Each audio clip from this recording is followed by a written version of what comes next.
Amen. Amen. Mr. Secretary General, please proceed with the roll call of MPs. Right Honorable Tunis Sidi Mohamed, Honorable Wase Ahmed Idris, Honorable Sani Malam Shaibu Bukari, Honorable Ibrahima Memunatu, Honorable Pinto Ajasatu Kamara, Honorable Abiante Awaji Inobek Dagomi, Honorable Abdulaziz Ayaba Musa, Honorable Adamu Abdu, Honorable Adeyemi Smart, Honorable Adu Johnson Kwaku, Honorable Afeyin Markin Alexander Kwamena, Honorable Agmando Umonau, Honorable Ayin Samson, Honorable Aka Hervé, Honorable Akwashiki Godia, Honorable Alimikina Francis Asikame, Honorable Alipui Senanu Koku, Honorable Ameya Chereme Kwasi, Honorable Asin Eme, Honorable Awuyo Ibrahim Usman, Honorable Ayamba Ladi Ayi, Honorable Ayariga Mahama, Honorable Bako Nasiru Arifari, Honorable Larabe Abdullahi Salame, Honorable Balogun Adebayo, Honorable Bangura Mohamed, Honorable Baro Keba K, Honorable Bezra Emmanuel Kwasi, Honorable Boluvi Patrick Kojovi Senam, Honorable Borofis Robert Ajayi, Honorable Buka Laminu Fugo, Honorable Boacha Emmanuel, Honorable Khalifa Seyidi, Honorable Chuba Ikwe Azulinda, Honorable Kulibali Traore Ajarato, Honorable Dabo Alaji S, Honorable Daoudou Bashir, Honorable Diaz Armando Correa, Honorable Jibo Amadou Ali, Honorable Ego Emmanuel Ogene, Honorable Ezenwa Francis Onyewochi, Honorable Fanny Musokura Chantal, Honorable Fernandez Gabriela Alfredo, Honorable Gabasava Nasiru Abdua, Honorable Bocho Marcel Mone, Honorable Gobir Ibrahim, Honorable Azume Hippolyte, Honorable Idiango Usman, Honorable Issa Murtala, Honorable Issa Salifu, Honorable Issa Mayaki Ramnatu, Honorable Jalo Samba, Honorable Kaipe Jonathan, Honorable Kamba Abdullahi Umar, Honorable Kola Wole Taibo, Honorable Kone Nyakajomo, Honorable Kumwe Konarene, Honorable Lamina Sa Emerson, Honorable Lopez Manuela Nascimento, Honorable Masakwa Clarence Portu Momolu, Honorable Medigan Fagla Sidami Romaric, Honorable Michelia Aruna, Honorable Mustafa Olaleka Ramoni, Honorable Ndoye Suleiman, Honorable Ndume Mohamed Ali, Honorable Ndiaye Fatoumata, Honorable Odebi Tolulope Akinremi, Honorable Ogwa Joseph Obina, Honorable Okijev Emmanuel Yiza, Honorable Olujimi Biodun Christine, Honorable Honor Sandy, Honorable Pereira Diaz Orlando, Honorable Rocha Rosa Lopez, Honorable Rosario de Brito Nelson, Honorable Sahabi Alaji Yao, Honorable Saidu Alkali, Honorable Sako Mamadou, Honorable Salam Bamidele, Honorable Saleh Gabriel Zok, Honorable Saleh Ibrahima Baba, Honorable Sama Shaka Musa, Honorable Sankara Abdullahi Danladi, Honorable Santos Tavares Carlos Alberto Dos, Honorable Sar Wurai, Honorable Sise Veronica Kadi, Honorable Sayon Aja Fata, Honorable Snow Jr. Edwin Melvin, Honorable Suarez da Costa Isa Filomena Pereira, Honorable Soklingbe Senu, Honorable Sila Adama, Honorable Taiwo Oluyemi Adewale, Honorable Tunkara Bileji, Honorable Omeoji Michael, Honorable Vilan Abdullahi, Honorable Yusufu Abdurrahmani Bidam Noum, Honorable Zargo Stephen G.H. Mr. Speaker, the list is exhausted. Thank you very much. Honorable members, Pursuant to Article 71, Paragraph 2 of our Rules of Procedure, Parliament always has a requisite number to deliberate, so be decided. Honorable members, the agenda for the plenary sitting today, Tuesday, December 12th, is devoted to matters of community interest. Honorable member, the debate is open. Members of Parliament who wish to intervene in the debate are requested to register on the intervention list. Issues of community interest.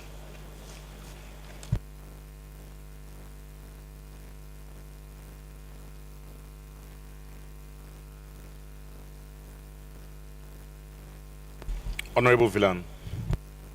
Je vous remercie, Monsieur le Président. Mes chers collègues. Thank you, Mr. Speaker. My dear colleagues, at this stage of our sittings, I'd like to call on you, if you agree, to raise two key questions. The first one concerns the member states who are here represented in this parliament and who were part of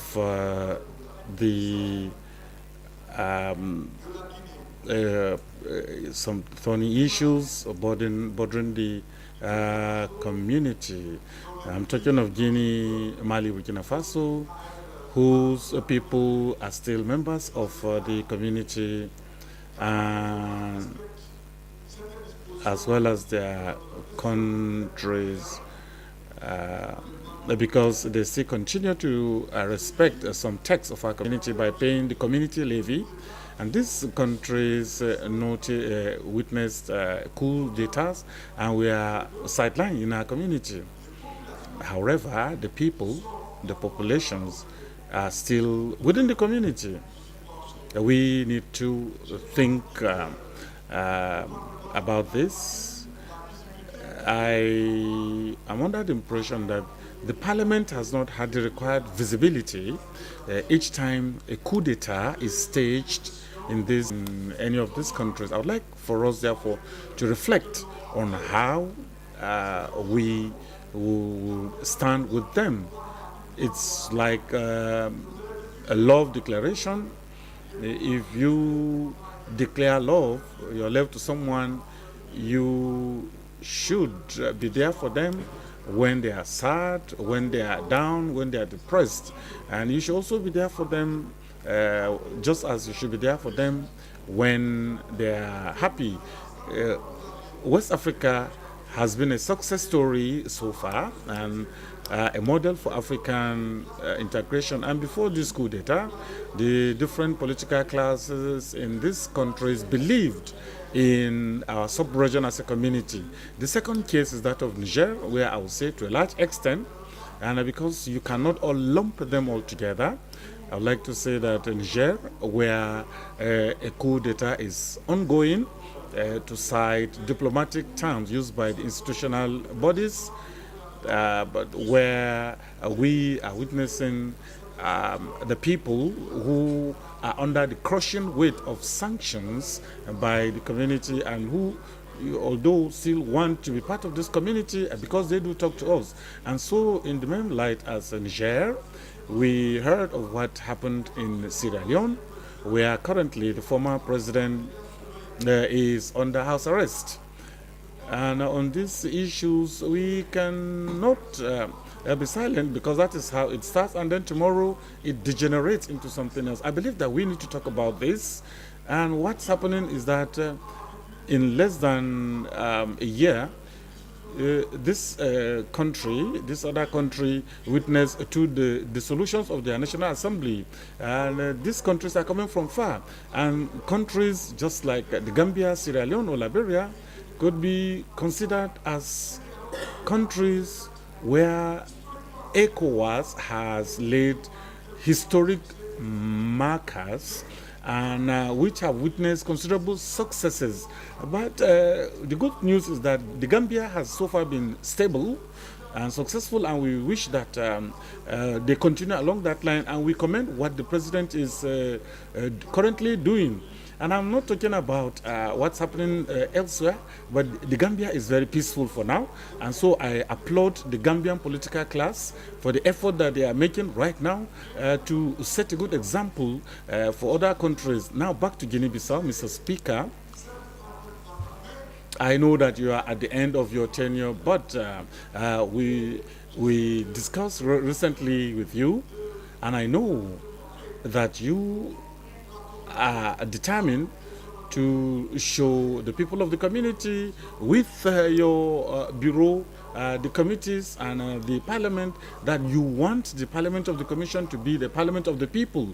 During your tenure, you fought with consistency, which I must applaud on that matter, and you've always wanted the members of parliament to be elected on direct universal suffrage, because this will give them greater weight and greater power. Is delaying, but it's not the fault of the parliament. But it is essential that the heads of states and member states accept to enhance the powers that we require. But nevertheless, I would like to salute this willingness that you have demonstrated during your tenure to get the members of parliament elected on direct universal suffrage, the same way that you fought for women to be represented in our parliament, knowing that we all have this work to do. And so I applaud what has been done during your tenure, and we need to encourage our countries to work together, and we need to encourage our democratic institutions. And you know that when you wear whatever clothes you wear, even new clothes, there are times of humility. And when there is a coup d'etat in a country, and once you are elected and the government settles down, there is the absence of state, there is capital flight, the theft, diversions, and banditry, and so on and so forth. And so that's why I'm saying that the parliament should say before the end of this session that we are against every forceful takeover of power, because we are in an open and democratic world. Without good governance and transparency and accountability, there can be no progress, and therefore it is why the parliament must make a strong declaration to condemn coup d'etats, but to also look at how to help countries like Niger to go through through setting free the overthrown president. And I'm not talking of reintegrating him into governance. In any case, he is out of that power. And there is a dangerous military build-up in Niger currently going on, and the soldiers are fully in control. So that is the fact. But the community should avoid a situation where this scenario would persist, and we need to discourage the junta, the military government in Niger right now to stay beyond 24 months, and we need to make sure that they go back to the barracks and not to be the drums of war. So you cannot come up to represent, to overthrow a democratically elected government and then hold the country to ransom. And you know that Niger has actively started exporting its petroleum since the month of January. So I'm wondering if this is not what informed that coup d'etat. So, Mr. Speaker, I would want for the Parliament before the closing ceremony to take a strong position, and then also that the Parliament should send sensitization and information missions to Guinea-Bissau and to Sierra Leone. We need to show interest in what is going on in those countries. And in Africa and all countries, we have a saying that when your neighbor's house is on fire, you should not cross your arms and wait. Even if it's a mouthful of water that you have, you need to sprinkle that on that burning fire. And so, dear colleagues, honorable members, I'm calling on each one of you. I admire your efforts, but and then on behalf of my personal person, I would like to applaud your sacrifices that you've made by leaving your parents, your relations, your families to come here. And often There are even people who are sick. But despite that, we make effort each time we are called upon to be here and work. And so, Mr. Speaker, I would like to say that you are at the end of your tenure, but please send a delegation to go around the sub-region everywhere, to go with colleagues from the parliament, everyone. And then I'd like to thank members of government of those countries and go around to say that our tenure was not exactly a successful one because we are handicapped, first of all, by COVID-19, and then there was the advent of coup d'etats. But all the same, it is our responsibility to show our faith in the future and in our community. If we do this work, then we will prepare the next legislature to work towards a community of the people, a parliament of the people that will be working for the people, and out of which the problem of youth and unemployment and women empowerment, and as well as inclusive development, needs to be looked into. Thank you very much for your kind attention, dear colleagues, and I want for you to take positions on this matter. Thank you. Thank you very much, Honorable Villan. Just for information, this parliament issued a very strong condemnation for each of the coup d'etats that took place, and also the attempted coups in Sierra Leone and Guinea-Bissau. As a matter of fact, in the case of Niger, this parliament set up a committee, and that committee has been working very closely with key stakeholders. They've met with several key stakeholders, and one of the committee's recommendation was to open humanitarian corridor to supply basic commodities to the population. That has been done. The committee has not been able to go to Niger because negotiations are still ongoing. And I can inform this honorable body that on Sunday, the authority of heads of states also agree that they will allow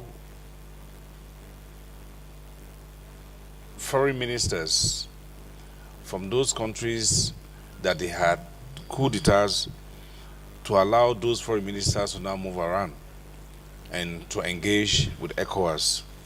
So as a parliament, we are all part of it, and we'll continue to do so. We'll continue to play our role in ensuring that the people in all of these countries, Burkina Faso, Mali, Guinea, and now Niger, continue to be part of the community of people. And I must say again, on the issue of the universal suffrage for the ECOWAS Parliament, I think we have done our bit. As a matter of fact, this topic is now in the corridor of every head of state in the sub-region. And it is now just left with probably the technical report, maybe from the Secretariat, to work with the Commission to move it forward. But I believe the sensitization aspect has been done effectively and is an issue that is now being accepted by almost all of the heads of state in the sub-region. We will continue to work for stability in the sub-region. We will continue to encourage our colleagues from those countries who are affected to continue to talk on behalf of the people of those countries. Honorable Fatmata Njai. Thank you very much, Mr. Speaker. Mr. Speaker, I'm speaking on behalf of the chair of the committee that was established to look into the recruitment last August 2022. Mr. Speaker, I'm speaking on behalf of Senator Muhammad Ali Numbe, who said that I should appeal to this August House to allow the report of that committee that had done great work by even meeting the agents that did the recruitment on behalf of this parliament for that report to be heard. We did not only interview the agent that was doing the recruitment, we also spoke with staff members that were also affected. So I think it is very fair to allow that report to be tabled before any other report on recruitment is laid. Mr. Speaker, that is our appeal to this August plenary, and we appeal to you to convince them to allow that report to be read in Banjul. Thank you. Thank you very much. Honorable members are aware that we set up a committee.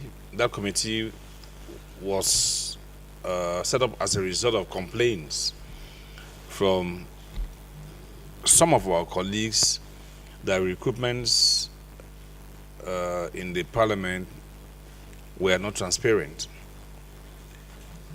That committee was supposed to make a report in Lomé, Togo. Unfortunately, it did not happen. But of course, the bureau members were given copies of the report, and eventually was made public. But I believe, like what the Honorable Fatmata Njai is saying, since the issue of recruitment is still coming up, which has necessitated the setting up of another committee to look at the recruitment, I think it may be necessary for probably the two committee reports to be synchronized and laid together in Banjul, if it is acceptable to honorable members. But definitely, she is right. There was a committee set up by this parliament, and that committee did their work, extensive work for that matter, and they were supposed to lay a report in Lomé, but there were a lot of issues which stopped them from laying the reports. But even though the reports were made public, but I think since now we have a committee also looking at the recruitment, probably it'll just be better for all of these reports to be laid. We can always look at all of them together.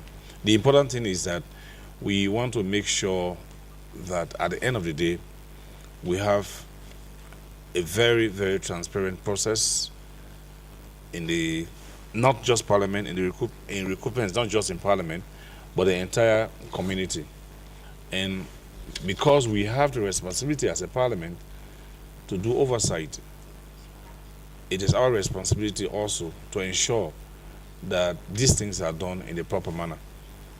Honorable Tonkara. I'm just trying to, thank you very much, try to make an observation if it's accepted by the floor. Hence, you have a committee right now engaging in that aspect. Why not the committee share the report with the current committee, so that when you're coming with our final report, or call it consolidated report, the issues concerned raised by that committee would have shared the document with them. They will share the document with us. Then it will factor as a consolidated report of the committee. So these are modus operandi of Parliament.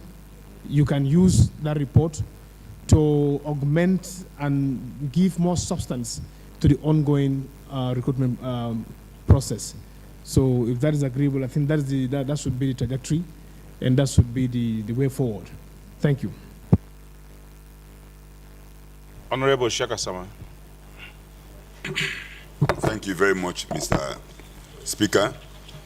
As we come to the end of the 5th Parliament, I want to thank you for your collective leadership.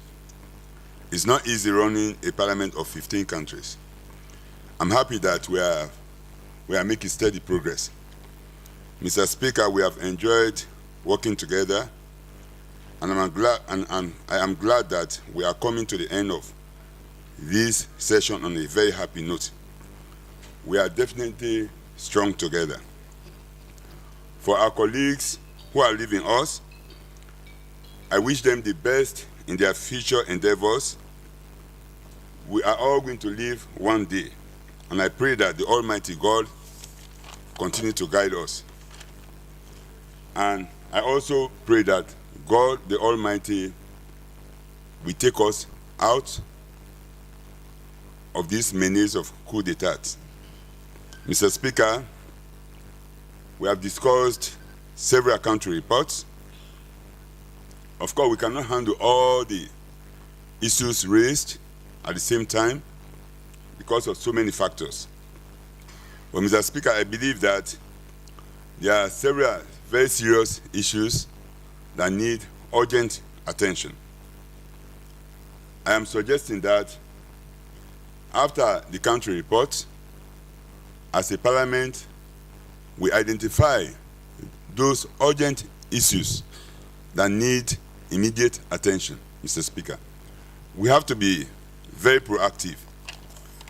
It will not be helpful for our region to wait until crises occur, then we begin to make statements condemning those crises, condemning perpetrators, Mr. Speaker. This is why there are funds available for sending missions to member countries. So I want to see a situation where between country reports, we can have the Bureau reporting to the plenary on actions they take based on decisions we take here at plenary. I want to suggest that before the end of each session, this plenary is told the urgent matters that the Bureau will take action on, Mr. Speaker, so that at the start of every new session, we receive a report from the Bureau, reports on actions taken on issues raised in the country report. I want to thank you very much for giving me this privilege. Thank you, Mr. Speaker. Thank you very much. You are very right. As a matter of fact, the Secretariat will present to the 6th Legislature issues that were or that are of concern to honorable members for the attention of the 6th Legislature to ensure that those issues are dealt with. You are 100% right. It's also not very, very good for us to just wait to be condemning coup d'etats. But like I have always said, good governance, democracy and good governance, for me, is key in all of what we are talking about. If our leaders demonstrate good governance, human rights, maybe, I will not say to eradicate completely, but to ensure that there is lower corruption, I honestly believe the issue of coup d'etats will naturally run away from our countries. But if we have leaders also who are not very, very, very, very good when it comes to good governance, we're bound to have issues and coup d'etats as we go along. Honorable Dr. Michelia. Thank you, Right Honorable Speaker, honorable colleagues. I want to commend you for bringing this discussion, importance for the community citizens in general. Mr. Speaker, democracy is the best system of government. If you look back in history, all countries that practice proper democracy are all very strong countries. Unfortunately, democracy thrives best in communities that are well educated. So the quality of democracy practiced in a country is directly related to level of awareness and education in such countries. Unfortunately, our region happens to be towards the lower end of the ladder when you talk about level of education. And you discover that when the populace are not properly enlightened, some few elites will hijack the process and virtually turn the democracy into monarchy. And they sit tight and they maneuver the system and cheat the populace. Well, we have to be patient. Gradually, it will continue to improve. All of us seated here, we are not all students of political science, but we know what proper democracy and good governance is. And in most of our countries, even though we know good governance is not going on, you discover that people that are benefiting will be supporting it, and it is only those that have been cheated out of the process that will complain that there is no good governance. So I think with time, we just have to be patient. As people become more enlightened, the theoretical democracy will actually be practiced properly, and things will improve. The issue of universal suffrage, Mr. Speaker, it was one of your, I wouldn't say campaign promises, but it was one of the pledges you gave in Niamey when you were elected as a speaker. However, for such a process to take place, there must be proper democracy in all the member states. And since that parliament, I think 2 countries have had violent overthrow of government, and even at that point, there were 2. So far, we have 4 countries now under military rule. However, if we look at a state like Ghana, their democracy improved only after a dictator came in and enforced proper democracy on the populace. We all know that. So we will continue to limp, but gradually things will improve. Now, in this parliament, under your leadership, I think we have not done badly. However, my observation is that up till now, people tend to think of their countries and individualistic perspectives instead of regarding the community as one and treating other members as brothers and sisters. I think we should emphasize, particularly to the people coming into the 6th Parliament, that once you are in here, you remove the cap of your country and put outside. Walk in as a member of the community parliament, and we think as one. Anything that will, make progress for the whole community, we should all line up behind it. Yesterday, when we were discussing the report of the committee regarding the recruitment and so on, eventually, even though there were some few tempers raised, we eventually arrived at the same goal. And that is the kind of spirit that will move us forward. Like Tunkara said, I feel that since we are in plenary, we can ask the committee that Fatimata mentioned, their report should be given as a resource to the current committee working on this recruitment, so that by the time they submit it, it will encompass everything, and we don't have to start talking about 2 different reports. And you can use your power to say, okay, let the chairman of that committee join the current committee, so that everything is, comprehensive. And in Gambia, we don't have to, deliberate too much. Finally, Mr. Speaker, I feel that rules guiding meetings in the community parliament is faulty. We need to look at the rules. I mean, I cannot imagine, we deliberating important things and then people just owning their microphone and hijacking, the discussion. It is very, very, very wrong. Nearly all the parliaments in our community have rules that the speaker is respected, and the speaker has powers to even, suspend a member who refuses to follow basic rules of engagement. I think something has to be done before we finish this 5th Parliament. Those rules should be enforced so that the next speaker is properly protected, and anybody who misbehaves can be suspended to act as a deterrent, so that you know, as like I said initially, democracy is a process. As we move on, it will continue to improve. But let's start by checking the faulty areas in our rules of engagement while having discussions. I thank you, Mr. Speaker, for the opportunity. Thank you very much, Honorable. Honorable, okay? Okay, Jeff. Is here. Okay. Thank you, Mr. Speaker, my dear colleagues.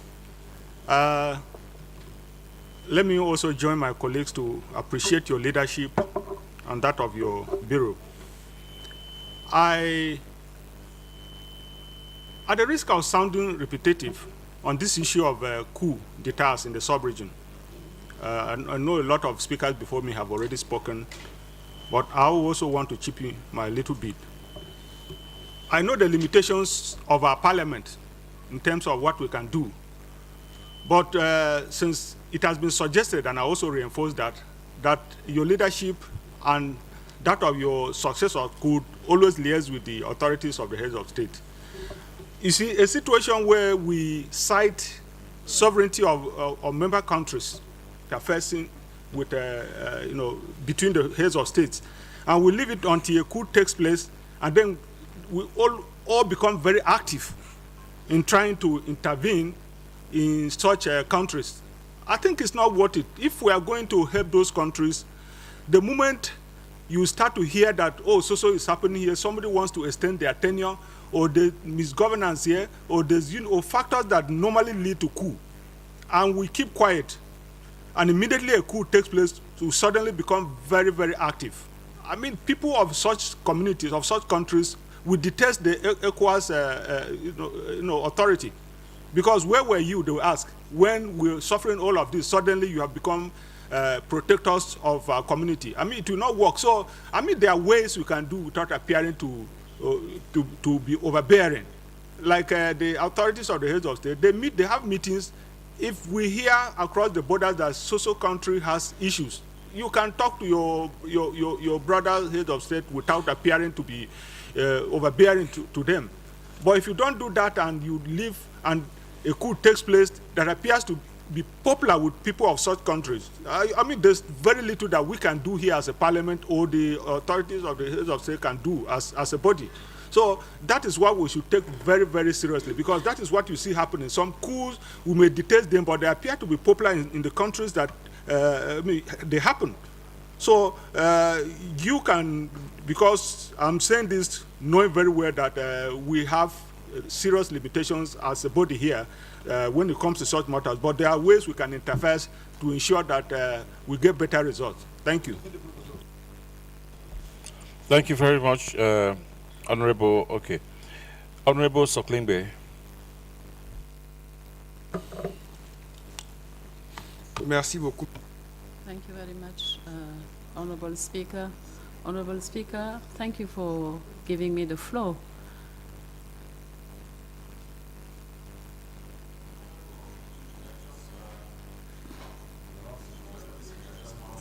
Make a clarification. Okay. Mr. Speaker, my respected colleagues, I heard some comments made by my brother, Honorable Dr. Haruna Michelia. Yes, I agree that we must be decorous. I agree that there's nothing that should take us to misbehave. We should act honorable as the name given to us. But I want to say in clear terms that the Speaker in my parliament does not have the right to suspend anybody. And I think we need to put clear. He's making the statement that in our parliament, before a member is suspended, there are procedures. It's not the Speaker. First, he will go to Ethics and Privileges Committee. And on the allegations against him, if they find him inducting, they will recommend to the plenary for discussion, for necessary action. So it's not the Speaker. And we need to put things right so that we do not misguide the Parliament. Thank you very much. Okay, I think on the issue of suspending members from the chamber by the Honorable Speaker, I think it varies in different parliaments. Like in our parliament in Sierra Leone, the Speaker has a right to suspend a member from the chamber, to actually remove the member from the chamber. If the member refuses, they will call in the sergeant at arms to remove that member. Yeah, we have that power. And as a matter of fact, our rules of procedure, rules 68, the Secretary General, 68, the Speaker shall call to order any representative who creates a disturbance during these proceedings. Should the 68.2, should the offense be repeated, the Speaker shall again call the representative to order, and the fact shall be recorded in the minutes of proceedings. 3, if a further offense is committed, the Speaker may exclude the offender from the chamber for the remainder of the sitting. The Sergeant of Arms at Arms shall see to it that this disciplinary measure is carried out immediately with the assistance, if necessary, of Parliament Security Service. So that is, it varies from one parliament to the other. But what I just read is the one for the ECOWAS Parliament. Yeah. Sitting. Yeah. It's different suspension. Yeah. Sitting is different. This is sitting we're talking about, not. Okay, Honorable Soklingbe. Merci beaucoup. Thank you very much, Honorable Speaker. Honorable Speaker, I would like to thank the first Deputy Speaker for the clarification on this issue, because you've just read the provisions of our rules of procedure, and people very often confuse suspension of an MP and the disturbance of a session, of a sitting, and we should not confuse the two. And thank you for having clarified that point. Let it be very clear for everybody that disturbance during a session have nothing to do with the suspension of an MP. Thank you very much, Honorable Speaker. Mr. Speaker, on the issue at hand, I would like to draw our attention to the fact that our community needs to be stable. Because if there is no stability of the community cannot make progress. It cannot move forward on issues relating to good governance and democracy.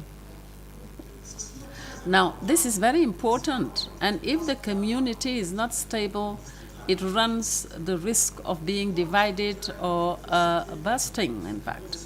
And I welcome the fact that the authority of heads of state preempted to prevent risks of possible dismantlement of the community to become a reality, and took provisions to support the countries in which situations are not yet stable. And I would like to commend that. Honorable Speaker, on your leadership of our Parliament, you have shown a remarkable leadership during your tenure in this Parliament. It is true that human beings always have limitations, and when you are leading, people expect a lot from you. And when situations arise which do not give satisfaction, people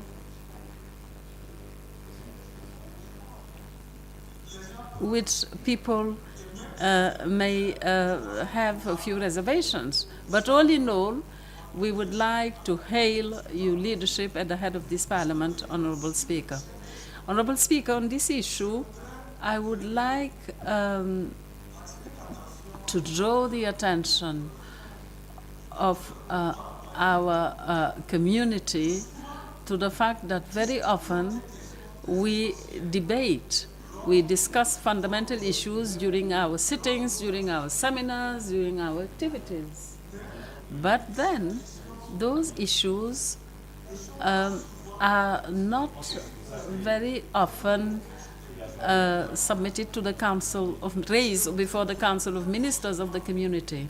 And I would like us to very soon undertake advocacy activities so that parliaments can speak to fundamental matters of import to Parliament, for them to speak to it before the Council of Ministers. It is very important. The voice of Parliament must be heard. Honourable Speaker, on the question of the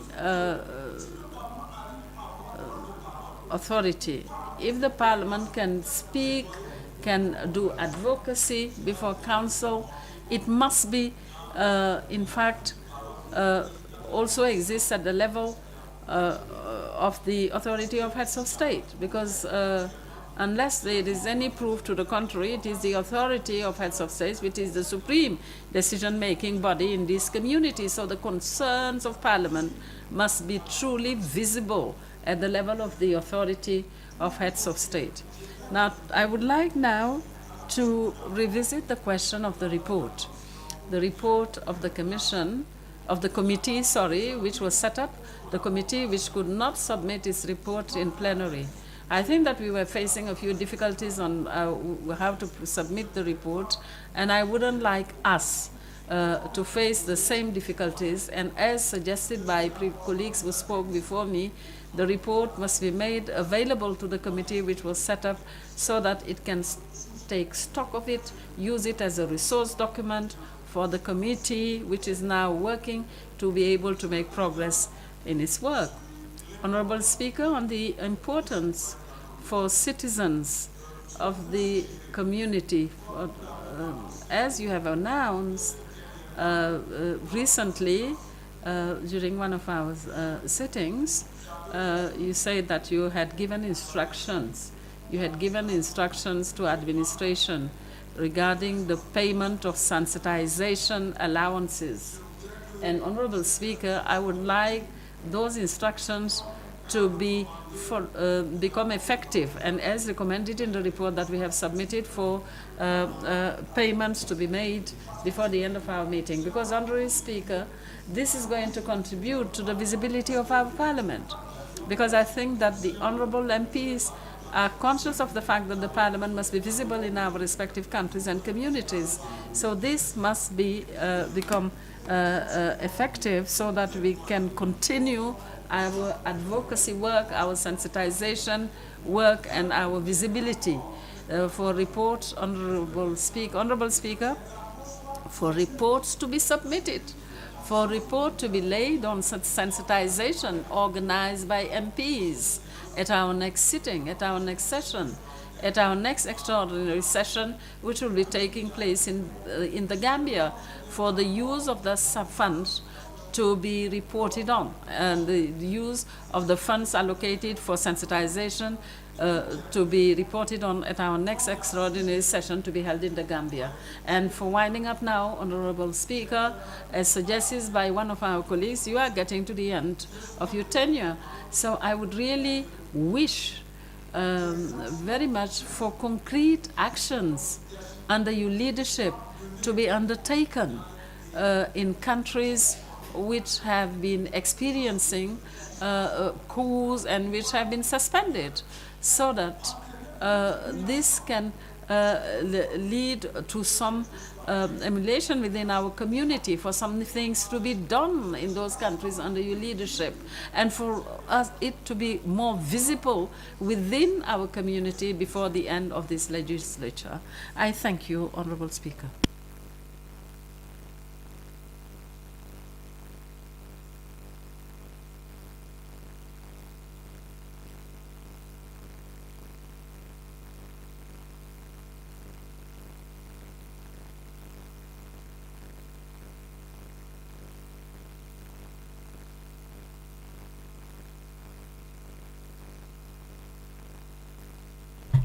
Thank you very much. The DAF has just informed us that the process is ongoing for the sensitization money. I think, Honourable Saklimbe, your contribution really is very, very important, because you mentioned key issues. And for me, stability in the sub-region honestly is key to everything that we are talking about, because there cannot be no development in the sub-region if there is no stability. But that brings us back to good governance. If there is good governance, there will be stability. If we do not have people creating unnecessary human rights issues in the country, in our respective countries, I believe there will be stability. But it all boils down to our role as parliamentarians. What do we do? Because really, if we look at it, how many oversight are we doing? How long do we really take, for example, in a country for oversight? If we choose, let's say, to go to Cote d'Ivoire, how long are we going to be in Cote d'Ivoire?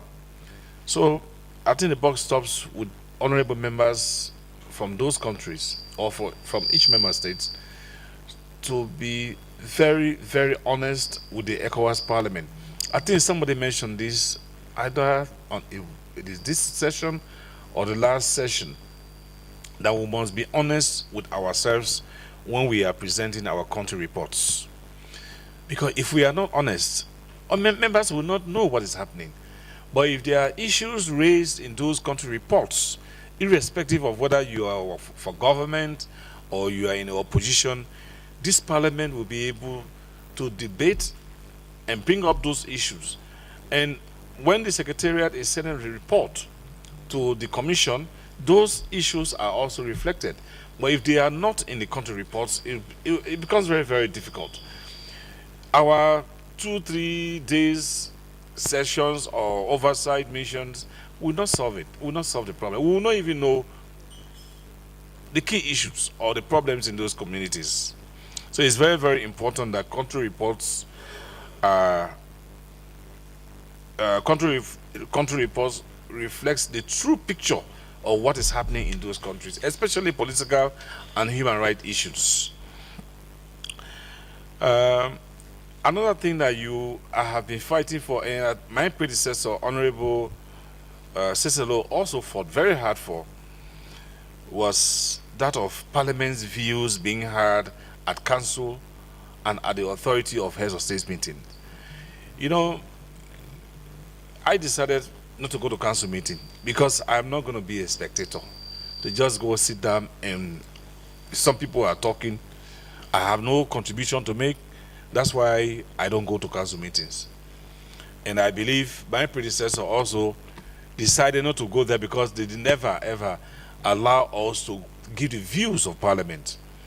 So that has always been a very serious problem. In fact, it will surprise you. I still remember, I think it was 2019 or 2020. No, 2020 or 2021. There was a council report. I mean, there was the report of the community by the president of the commission then. I don't think the report of our parliament even reached up to 2 lines, complete 2 lines. It was just a mention of parliament, and they glossed over it. So after the meeting, I went to him. I said, Parliament has done so much. You actually just browse through Parliament.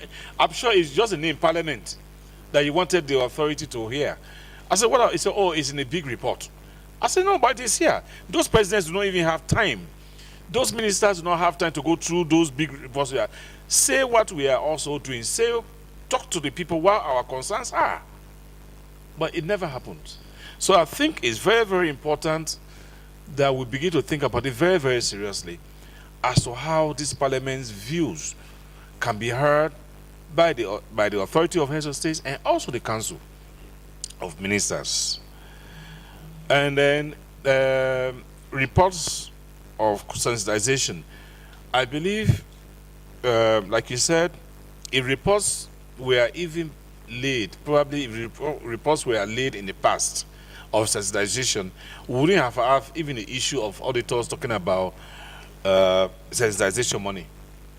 So I think if just going forward, I will encourage honorable members to please let us have maybe with the support of the Secretariat to put in our programs now laying of reports for sensitization or sensitization reports.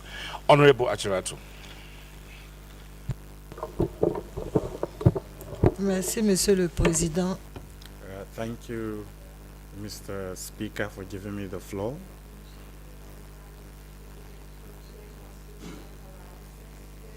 A number of colleagues have already touched on some of the concerns that I have. However, Mr. Speaker, it is not customary to me to say what I don't mean. And so, saluting your leadership will be hypocritical to me. You are the third speaker that I have worked with. The first one being Speaker Ike, the second one Speaker Cicelo of Senegal, and you are the third speaker after these two. So I could validly give my take on the operations and conduct of the Parliament during this various tenure and draw a parallel, which unfortunately for me is negative. Mr. Speaker, I repeat, it's negative because if we are all sincere here, we are the representatives of various member states, and from this Parliament, often some speakers, presidents come out of this Parliament, ministers come out of this Parliament, and so to say that we are leaders that could impact and influence our people in our countries, and that is true. So if we are here within a very organized and regulated community, each one of us should make conscious effort to enforce and respect the laws that our founding fathers have made for us. Mr. Speaker, often people would say that when I speak, I'm always raising concerns which could give an impression of a witch hunt, like Honorable Snow said yesterday, but humbly, my interest is not in hunting down anyone at all, but as a responsible representative of my country, I should have the courage to say when things are wrong.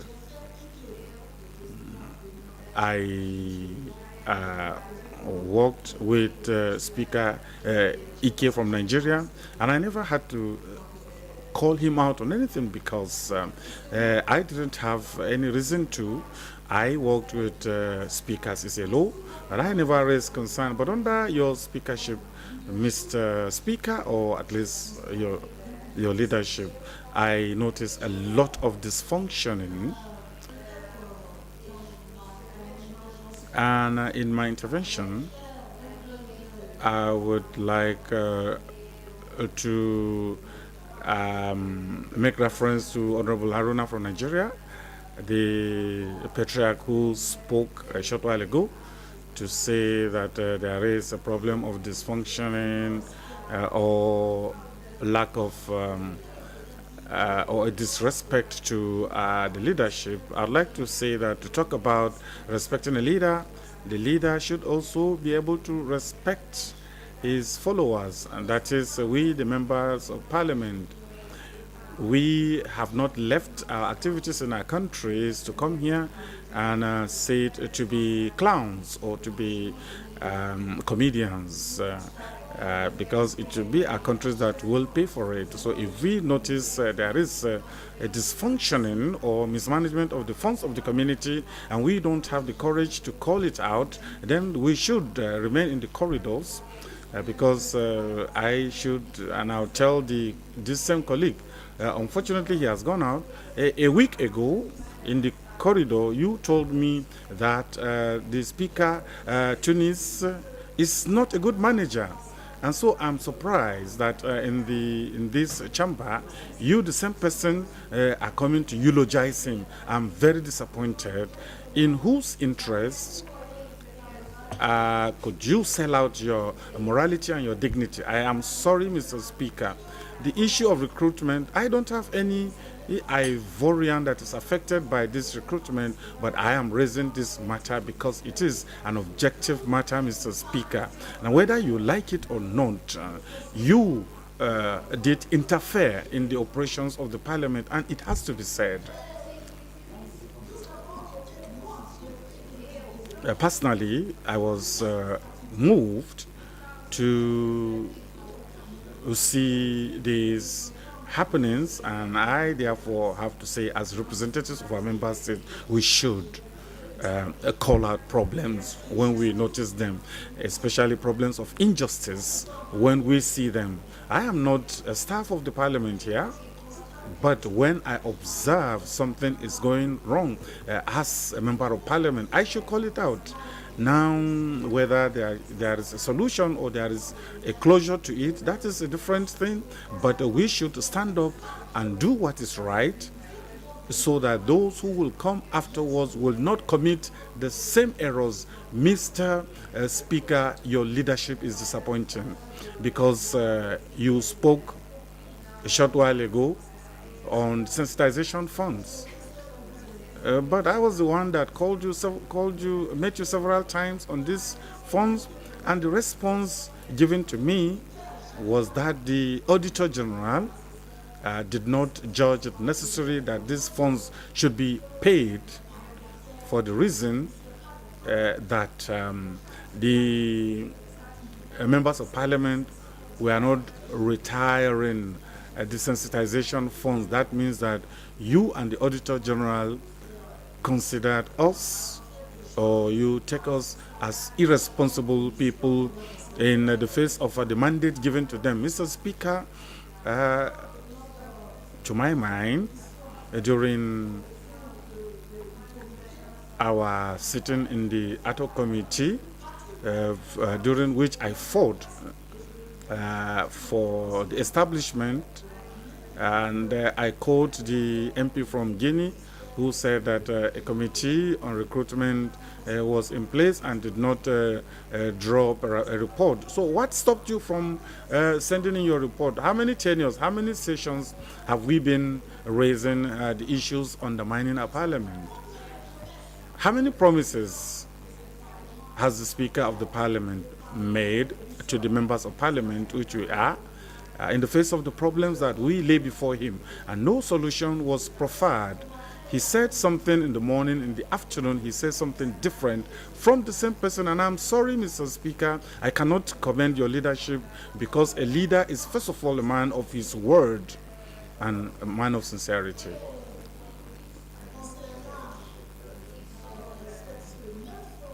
And with respect to this same sensitization funds,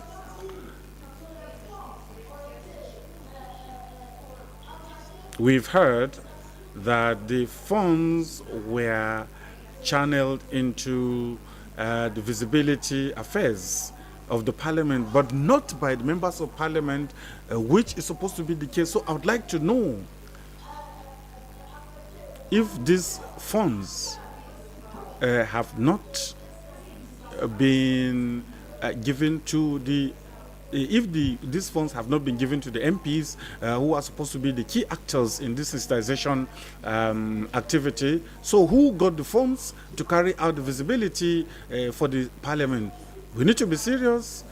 We are here for a clearly stated mission, and the money does not come from one country. The community money comes from several countries, of which we are head. And so we cannot say one thing in the corridors and then come into the chambers and say something else. Why? Because we are going to be sent to missions, my dear members of Parliament. I urge you, we have noticed dysfunctioning, and so we need to go all the way so that tomorrow history will record that we were courageous enough to call out things when they go wrong.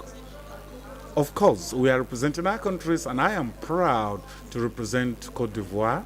And my President of the Republic is fighting for good governance and transparency in the management of public funds. And so I cannot accept a failure at this level or a dysfunctioning, and then we'll come here and applaud what we should not applaud. No, Mr. Speaker, I don't commend your leadership. I don't comment your leadership because the parliament suffered from, has been demoralized. And it's the first time since I have been in this parliament that country reports have been presented and the honorable members decide not to ask questions. That means that they have been demotivated. So we are not coming here to work. We are just coming here for the per diem and maybe to just help a small team of people to take advantage of our what is rightly ours. And so, Mr. Chair, no, for me it's unacceptable, and I will say and I repeat that history will record that this parliament under you was run in a calamitous manner. Thank you, Mr. Speaker. Thank you very much. That was a good one. Very good one. You know, that's why Parliament is all about. Give your opinion about everything. And like I said earlier on, we have made a lot of failures, according to Honorable Ajiratu. But we have also made a lot of passes, if I may say so. So it's always good for us to take into consideration those areas, like the Honorable Ajiratu highlighted, those areas I will say we failed as a parliament. And when parliament does anything, I take responsibility. If it is good, I take responsibility. If it is wrong or the worst, I as Speaker take responsibility. And for everything that's happened in this parliament that is okay, I take the credit. And anyone that is not okay and is bad, I also take responsibility. And it doesn't matter whether it's my job as Speaker or it is the responsibility of the administration. But whatever happens in this parliament, be it good or bad, I take full responsibility, and I can take that responsibility anywhere, anytime.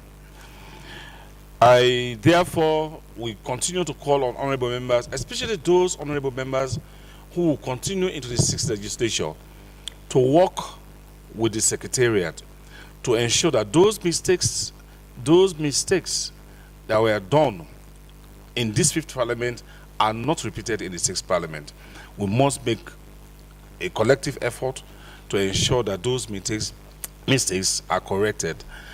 I appreciate everybody's views on issues pertaining to Parliament, because that's the only way we're going to have a very effective and efficient ECOWAS Parliament. When you see something is wrong, say it. You don't owe anybody any favors. Say it. Anything that is wrong, just say it. If we don't correct it now, we'll correct it in the future. I think that is very, very important. And I will encourage honorable members to speak out. Speak out. If you think something is wrong, it is in the interest of this parliament. Forget about Honorable Tunis. I'm a human being. I do my best. But it's also possible that there are things that I may not do right. There is also possibility that there are things that may be going wrong that I may not be in a position to correct them. So say it now. When you say it, we will all be in a position to correct them going forward. Honorable Villan again. Again, because he Merci beaucoup. Oui, oui. Thank you. Maybe before this, that people gave their names, Villan had already given his name for the second time. So let us allow him, please. It's you after. It's Honorable Smart. No, in fact, it's Honorable Dabo, and then Honorable Smart, and then Honorable Olujime. let me just read the list, please, so that you know who is there, who is not there. Right now, I have Honorable Villan, Honorable Dabo, Honorable Senator Smart, Senator Olujimi, Senator Francis, Honorable Agbadao, Honorable Weyasa, Honorable Senator Jonathan Kaipe, Honorable Samba, Senator Zago, Honorable Gabriela.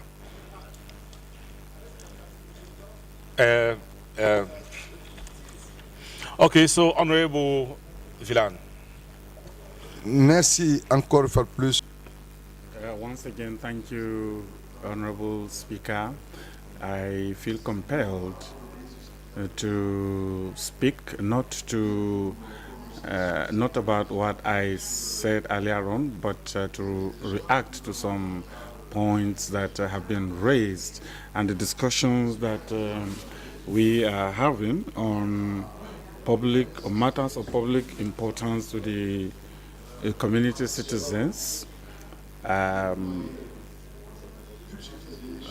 Drive me to talk about some budget lines budgeted each year and meant for the MPs of the country on boosting the sensitization of activities in each member state and to send in reports. Mr. Speaker, dear colleagues, you would agree with me that these resources were budgeted for, and it is a parliamentary practice that predates this legislature.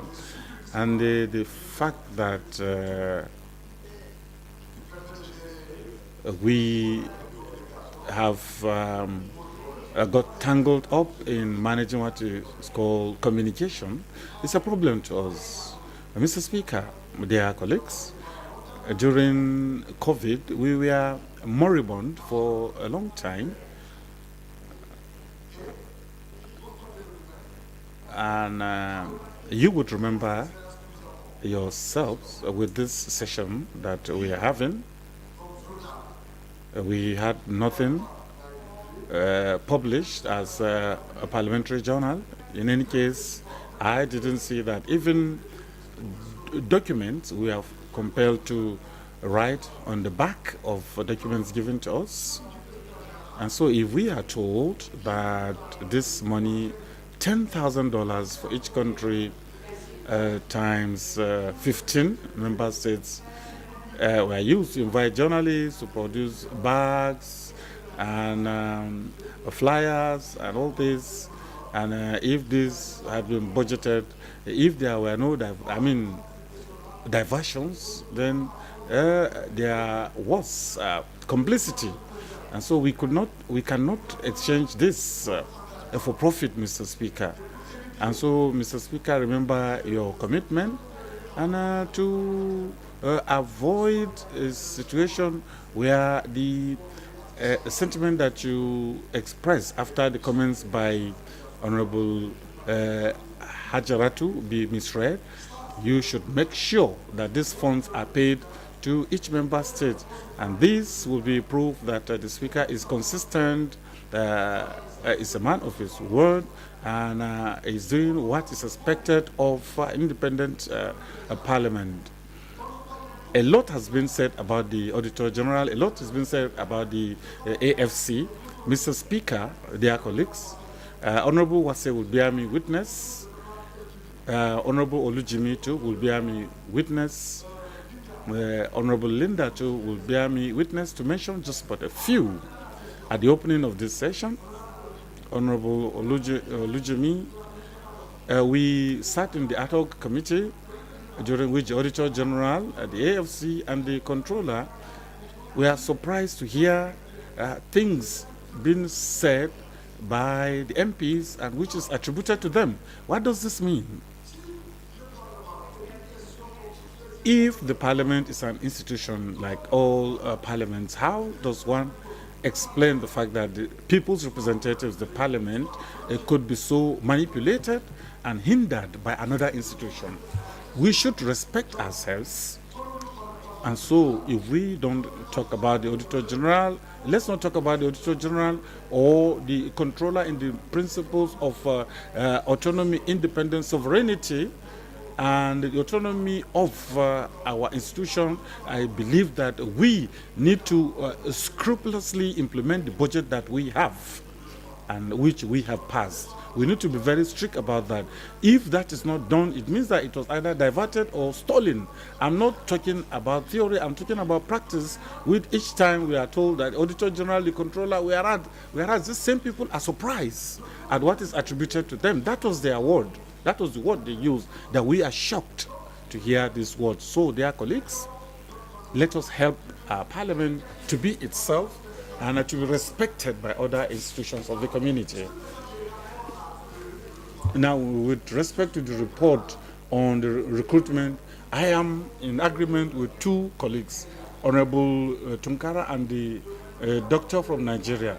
The first report that should have been read in Lomé should have been tabled to the committee that is currently working and which should be presented in Banjul.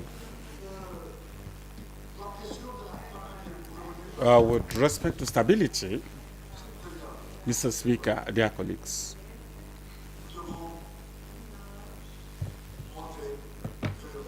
we need to show that the Parliament and beyond the Parliament, the institutions of the community, the ECOWAS, has the will to keep Mali, Burkina Faso, and Guinea within the ECOWAS family. Dear colleagues, and they will plan against you and come back and overrun you, and they will plan against you and come back and overrun you. And so let us not undermine or underrate any sanction, because so far Guinea, Mali, Niger, and Burkina Faso are contributing to the budget of the community, because up till now the community still helps them, and I give you proof, and a considerable amount was announced by the president of the Commission on Security and Malaria Funds. And so why don't we send a parliamentary mission to see how we could retain them, because up till now they are contributing to activities. Even I urge us also to send missions to Bissau and to Sierra Leone. Even to Liberia, we should send a mission to, like Honorable Olubumi did say, to congratulate them for the large heart that they have demonstrated, and especially with the fact that the people of Liberia chose the path of peace and democracy, so much so that the president conceded defeat, and then his successor also was magnanimous. And so, Mr. Speaker, I am of the school of thought that this parliament should do more and do better. I heard you respond very gently, react to the speech by Honorable Hajaratu. That was very good and it was honorable. And I repeat that, but for COVID, you would have done better. But when you became the speaker, if you had continued as you had done at first to listen to people, it will have showed you that your image is of interest to us. If today, like every other person, becomes a president, like you too could become, it will be of interest to us. And that's why, Mr. Speaker, I'm requesting that you should accept in good faith every criticism, and despite everything that people could say and all the accusations, people have accepted to be represented by you, to be led by you, and to be managed by you. And so there is no enmity here. Honorable Arjaratu, Mr. Speaker, she is a loyal woman. I assure you, I'm not within any clique or any group. But when I'm here, and I'm telling you here, a lot of the colleagues that are applauding you, have told me things that I dare not say here today. And so some colleagues who were not in Winneba, due to family matters, wanted to be paid for the Winneba mission. But when they go into the VIP hall, in the corridors, they are constantly on Mohamed Tunis' case. But when they come into the chamber, they are busy clapping for you, for your leadership, and telling Your Excellency you are doing a good job. That is not loyal. I am here, and inshallah, up to 2027, and nobody can stop me to be here. I win my elections in my countries, and when I win elections, I come here. And the colleagues that will leave, we need to listen to them. Why? Because they have the experience, because they love this parliament, they love our community. And what they are going to tell us, what they are going to recommend to us is of key importance. In conclusion, since the conference, the authority has already started talks on Niger, Mr. Speaker, let's send another mission to Niamey, and let's appeal for easing of sanctions, for let's call for a shorter transition, and let's call for the liberation of President Bazoum. Thank you very much for your kind attention. Thank you very much. Thank you, Honorable Villar.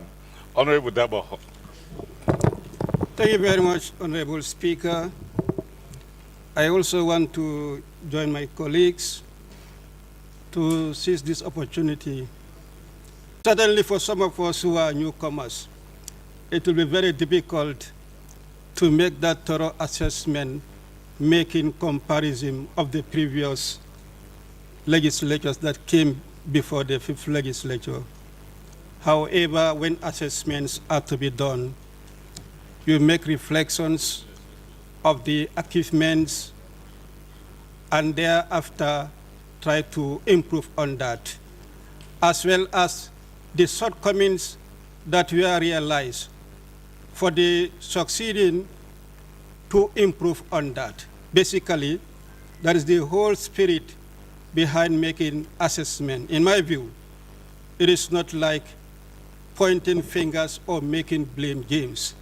That is not the essence. Having made that remarks, Honorable Speaker, I'm happy that Gambia is regarded as a peaceful country, and we are here for that. Being a Gambian, if I have to be proud of that, I think I would point out that that came from the Gambians ourselves. And I would like other countries to emulate that. It is not the leadership that provided that kind of peaceful nature in the Gambia, but the Gambians in general. Gambians learned a bitter lesson in the 22 years rule of the previous regime, the replica of which we are prepared not to witness. That's why we have a slogan to say, never again. I welcome the extension of ECOWAS intervention in the Gambia. It is a welcome move. However, ECOWAS should understand the continued peace and tranquility in the Gambia emanated from the spirit and character of the Gambians. It is not the extension that can bring about that. Honorable Speaker, to make this comment, I am concerned. If we are held to be peaceful, I think our leadership should try to cope and ensure that still exists in the Gambia by every actions and every words. I am concerned of recent certain remarks that are coming from our leader against the opposition folks, and then against the civil servants, which in my view is that supposed to continue, may jeopardize the peace that we are held for. Honorable Speaker, on the other parts of the ECOWAS countries, the position taken by the ECOWAS authority on Guinea-Bissau, in fact, during my deliberation, I made mention of that. Yes, the stabilization should be reviewed to make sure they work on the mandate that is given to the stabilization. Guinea-Bissau should enjoy democracy. The type of democracy in Guinea-Bissau, to me, is like of military democracy. Military should be totally divorced from the governance of Guinea-Bissau. And these ECOWAS need to look into so that the civil society in Guinea-Bissau, the civilians in Guinea-Bissau are given that room to govern Guinea-Bissau in the peaceful manner. It cannot be the back and forth as we are seeing. One parliament is elected, not even completed 1 year, it is dissolved. And then they go for another election for that dissolution to continue. It is not helping Guinea-Bissau. ECOWAS need to thoroughly look into the issue of Guinea-Bissau and find a lasting solution to Guinea-Bissau. I want to see Guinea-Bissau to be branded as the way we call Liberia to be. I look for a day when that is going to happen in Guinea-Bissau. Honorable Speaker, on other areas, Sierra Leone, where there was attempted coup, yes, we condemn. Everywhere attempted coup should be condemned. I think it is high time ECOWAS look at the manner in which elections are observed. I don't think election observation should only be our concern. The whole election in Guinea should be looked into. Election starts way before election proper. Registration is part and parcel of elections. This should be something that ECOWAS should also try to monitor to ensure that the registration is done in a manner that is very free and fair. Election can be rigged well before the election day itself. It's not only countings that can be rigged or manipulated, but registration, when they are manipulated, can affect the result of the election even before the election is held. So to that extent, I'm saying, Honorable Speaker, let's broaden the election observation. It should not only happen at the time of the election or just before election, but well before election is conducted. Honorable Speaker, on the reports of recruitment, I tend to be baffled when one speaker starts saying, let that particular committee give its report to the current committee so that they can look into it. May I ask, the legitimacy of the committee that was supposed to submit its report in Togo, has that committee been dissolved? If no, should that committee not lay its report? May I ask, when that committee, if in my view was not dissolved, what necessitated for another committee to be set, given almost equally the same mandate? The mandate is around recruitment, and that other committee was based on recruitment. In fact, that recruitment mandate was broad, was not only limited to one position. In my view, this one came in only for one position. One committee on another committee, all around one mandate, is a question I ask. And if the answer is given that the former committee is still legitimate, I stand to say they should not submit their report to the incoming committee to have what they call a consolidated report. In my view, if both committees are legitimate, we should have a merged committee. Let's amalgamate the two committees, and the two committees try to consolidate the two reports, and the two reports be presented. But we cannot have one legitimate committee over another legitimate committee. I dare submit. Thank you very much, Honorable Dabo. I just want to comment a little bit on the issue of Guinea-Bissau democracy. I don't know the constitution of Guinea-Bissau. Definitely, I don't know. But I know this is not the first time that the parliament has been dissolved. However, I must report to this body that on Sunday, I had a lengthy discussion with the president of Guinea-Bissau on this particular issue in the margins of the summit. And I'll be giving assurances by the president of Guinea-Bissau, President Sissoko Embalo, that there will be broad-based dialogue with the Speaker and also members of the opposition to ensure that this particular issue is brought to an amicable conclusion. And I'm hoping that the Parliament will continue as soon as possible once those conversations begin amongst the stakeholders in Guinea-Bissau. But I have been given full assurances by the President himself, President Sissoko Embalo, that dialogue will start very, very soon. Senator Smart. Mr. Speaker, a lot have been said, and I will make an attempt not to repeat quite a number and welcome what people have said, because I still believe we still have one or two sittings. But I'll be talking essentially on the issue of coup d'etat. And I want to say, Mr. President, that more than ever before, this Parliament must continue at every fora condemn military government in our sub-region. Democracy, you know, that is still the best form of government, because it is the only government that should, or that is assumed to ensure justice, fairness, and equity. In our sub-region, Mr. Speaker, it is frightening with some of the developments in some countries in this sub-region, which is capable of spreading.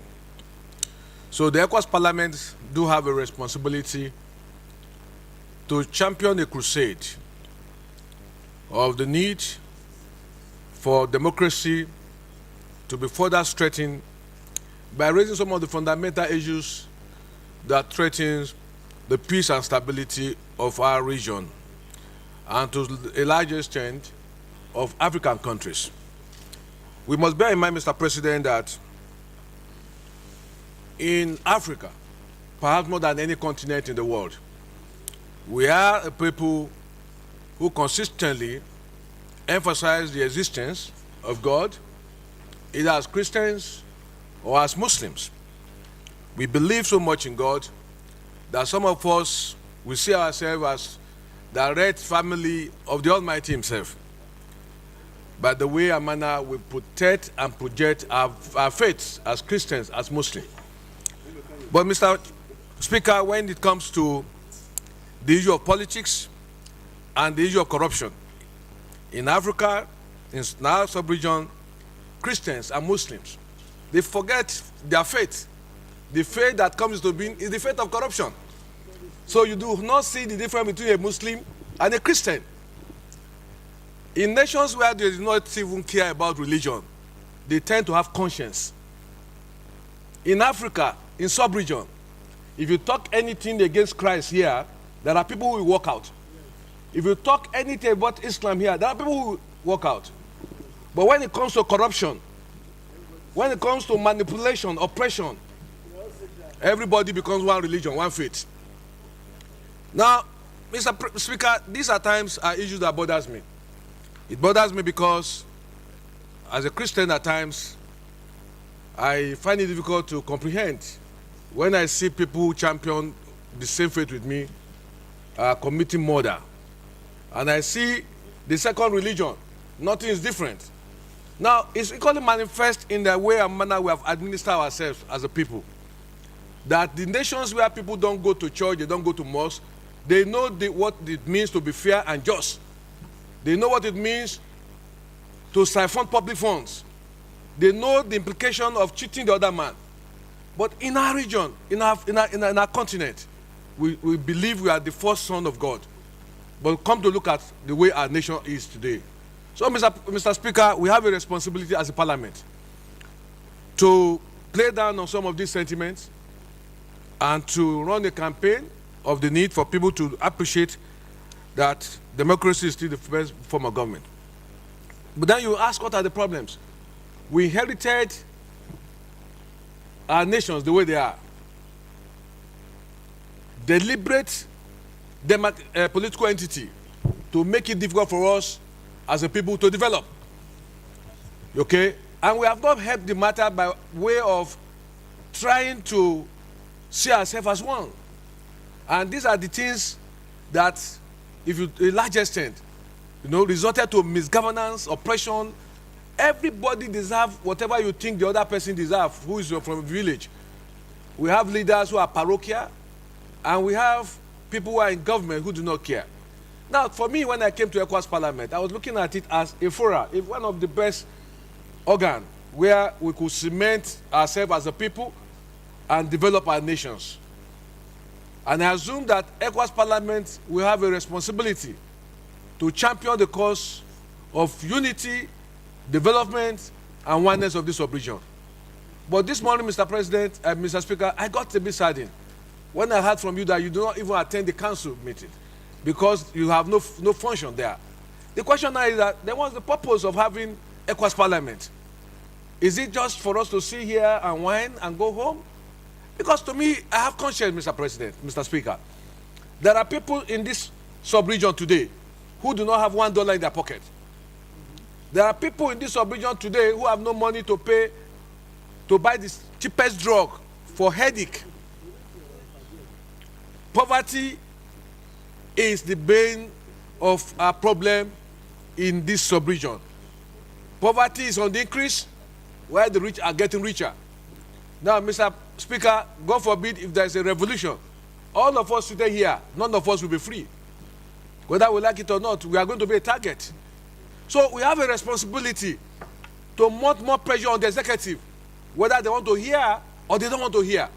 We have a responsibility to make sure that there is good governance. Infrastructure facilities are provided in Nigeria. I wouldn't know how other parliament runs. We have what they call constituency project, where legislators are allowed to include some projects or champion some projects for their central district with a given sum of money provided. Now, in some part of Nigeria, those are the projects that you see, because Nigeria is a huge country. There are many legislators who do not know some part of this country, okay, because they have not been there. Now, what I'm saying next is that this parliament, as we are preparing to leave, we must look at how it's going to be restructured in such a manner that is going to be effective. For me, I'm not here to assess your tenure. The only thing I will say about your tenure is true, that you have the temperament of a leader, which is important. But there are other issues which people have raised, which tend to tarnish all the other achievement or reputation. You see, wherever people talk about misappropriation or unclear financial system is a problem. But I would just want to advise that history has taught us that whatever we do will become history. A time will come, somebody may become a speaker here, and they may decide to set up a panel to investigate all of you who have been in charge of this parliament. So there's nothing you do you think it is dead or nothing will happen to it. That's the problem of people when they're in power. People assume that nothing will happen. But somebody will come one day, will call people like Rollins and say, come and give account. So for me, I'm fearful of that. Now, let me conclude, Mr. President, by Mr. Speaker, by telling you that this parliament must work in conjunction with the media. Let the media, more than ever before, have a strong media team in nations of West Africa to equally join us in looking at report of nations. I've sat down here, I've had some colleagues presenting reports of their various countries, and I know to the quarter what they are saying is not true. But it's not my responsibility to do that, because they have a responsibility. It's not all of us can speak out and become a target of our government. Okay? In Africa, when you are outspoken, you run into trouble. Okay? But some of us by our background, I was a journalist before with Senator Olujimi here. We were in the media before. So our perception of speaking is different. I don't know how to play politics with what touches the life of people. I don't know how to play politics when there's injustice and corruption. Finally, Mr. President, one of the things we're going to champion is the need for, Mr. Speaker, is for us to look at how we can restructure even Africa itself. I mean, the West Africa itself. I read of Kenya and some countries trying to form a bloc, So the West Africa must be more solid, and we are more advantageous than other zones of Africa. This zone is more advantageous. We are more a blessed people than other regions. But I foresee that, unfortunately, problems of military encroachment is starting from this same region, where it shouldn't be, because we have more resources, we are more endowed than these other countries. ECOWAS can make a difference. I mean, ECOWAS Parliament can make a difference by looking at the country's report from different perspectives, not the perspective of those who are afraid to go back home, and they will ask them to go. Some of us are now afraid to leave. And again, Mr. Speaker, the issue of justice for all is something that we must look at and see how it can be enforced in West Africa. Because where there is no justice, there is not going to be peace, there is not going to be development. Finally, I will tell you that I talk about restructuring. This government of Nigeria is looking at restructuring this country, because the system we inherited is that of the military, and it's causing a lot of problems. Okay? Or perhaps the same thing with other West African countries. There's a need for us to look at things from the practical point of view, looking at the structures that we inherited from the colonial masters. Are they relevant? Are they things that are good for us? We must look at that so that we can be at peace. God help Africa. God help West Africa. I submit. Thank you very much, Honorable Senator Smart. I think it's very, very important for honorable members to understand that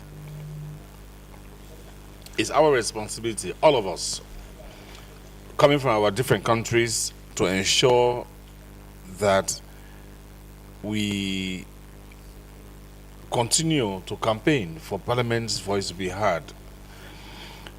Like I said, you go to council meeting, you sit there, and the commission, they make their reports, the AG makes his report, the council of ministers, they debate on those reports, and you are just sitting there as an observer or as a spectator.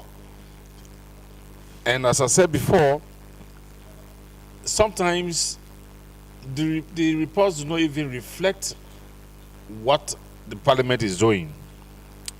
But it's our responsibility, honorable members, to prevail on our respective ministers of foreign affairs to ensure that this issue is brought to the front border, so that honorable members or this Parliament's voices are heard. Honorable members will come here, deliberate on very, very important issues, and come up with very serious resolutions. But those resolutions, I believe, are somewhere lying down in somebody's office at the commission. And on the issue of media, I agree very much with you. I think the ECOWAS Parliament needs to be a little bit more robust in dealing with the media. But we have started. I believe the sixth legislature will continue to put in very robust media relations. Honorable Olujimin, let's hear you again, another media personality. Say again. Thank you very much, Mr. President. First, let me thank all my colleagues that spoke before me, especially Honorable Ajaratu. Mr. Speaker, it is very difficult for people to really come out and say what they mean. And I believe that's the essence of living. She did well. Let me congratulate you, Mr. President, because it looks like yesterday when we were scheming to bring in a new speaker, and it's already 4 years. Let me say to you that whatever you have been doing is work in progress, and no one can finish it. You can only do what you can, and I believe you've done that. Even though there are still a lot of lapses, the recruitment issue will never go away without a mention of your name. And you must do everything in your power, in the little time left, to be able to mitigate the results in the future. I need to talk on the procedure of this parliament, Mr. Speaker. One of them is that the parliament is not properly regulated. There has to be a limit to the timing of every one of us. We cannot continue to keep talking. What happens is that when you talk for too long, we lose the kernel of what you're saying, and not many people can really follow suit. And so there is a need to say everybody speaks for 2 minutes, 3 minutes, or maximum of 5 minutes. And we stick to it. That is very crucial to whatever we're doing. 2, Mr. Speaker, there is a need for this parliament to have the force of law. The force of law in that whatever we decide will at least be done, will be carried out by an entity. Right now, everything is loose, and that is not good for us. If we cannot have the force of law, can we have a law from this parliament that says whatever is discussed here and agreed to is taken to the parliament of these countries and adjudicated upon and made into law? If we can get that, we might not even need the commission. We just need a law that will ensure that whatever we do, all these long talks that we do, all this sitting down that we do, gives a result at the end of the day. There is a need to seriously look at that. If you cannot do it, the 6th Assembly must be able to do it. 3, sir, the issue of good governance, coups. I am Yoruba, and people say, Amukun, Erewo, Isalelewo, Ewoke. You have a man with knock knees, and he's carrying a load on his head, and you tell him this load is bent. He says to you, look down. We need to look down. And to look down, we need to look at the processes of elections and the outcome of elections.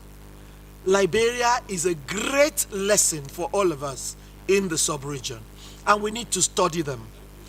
We need to look at a situation whereby all these slim results of election, the slim wins, can be all-encompassing, and we can have a government of unity, rather than you win me by 1% or 2% and you take everything and winner takes all. In West Africa, winner cannot take all. There is a way by which, there has to be a way by which we can all work together in all of the countries to ensure that there's good governance. That is when we won't have these coups. The coups are when people are disenchanted and are not happy with the situation, especially people who had voted for a particular candidate. Mr. Speaker, committees must be better arranged. Competencies must be taken into consideration. Rapporteurs at least must know something about the committee so that we don't just go and see it and make it a jamboree. What is happening now is not the best. There's a reason for a review. Mr. Speaker, we need to energize this parliament. We need to bring in topics that will make it more interesting. It is not enough for us to sit here and argue over one issue for 1 month. There has to be establishments that can take over certain discussions, and we can now talk about the development of each of the countries and the sub-region in general.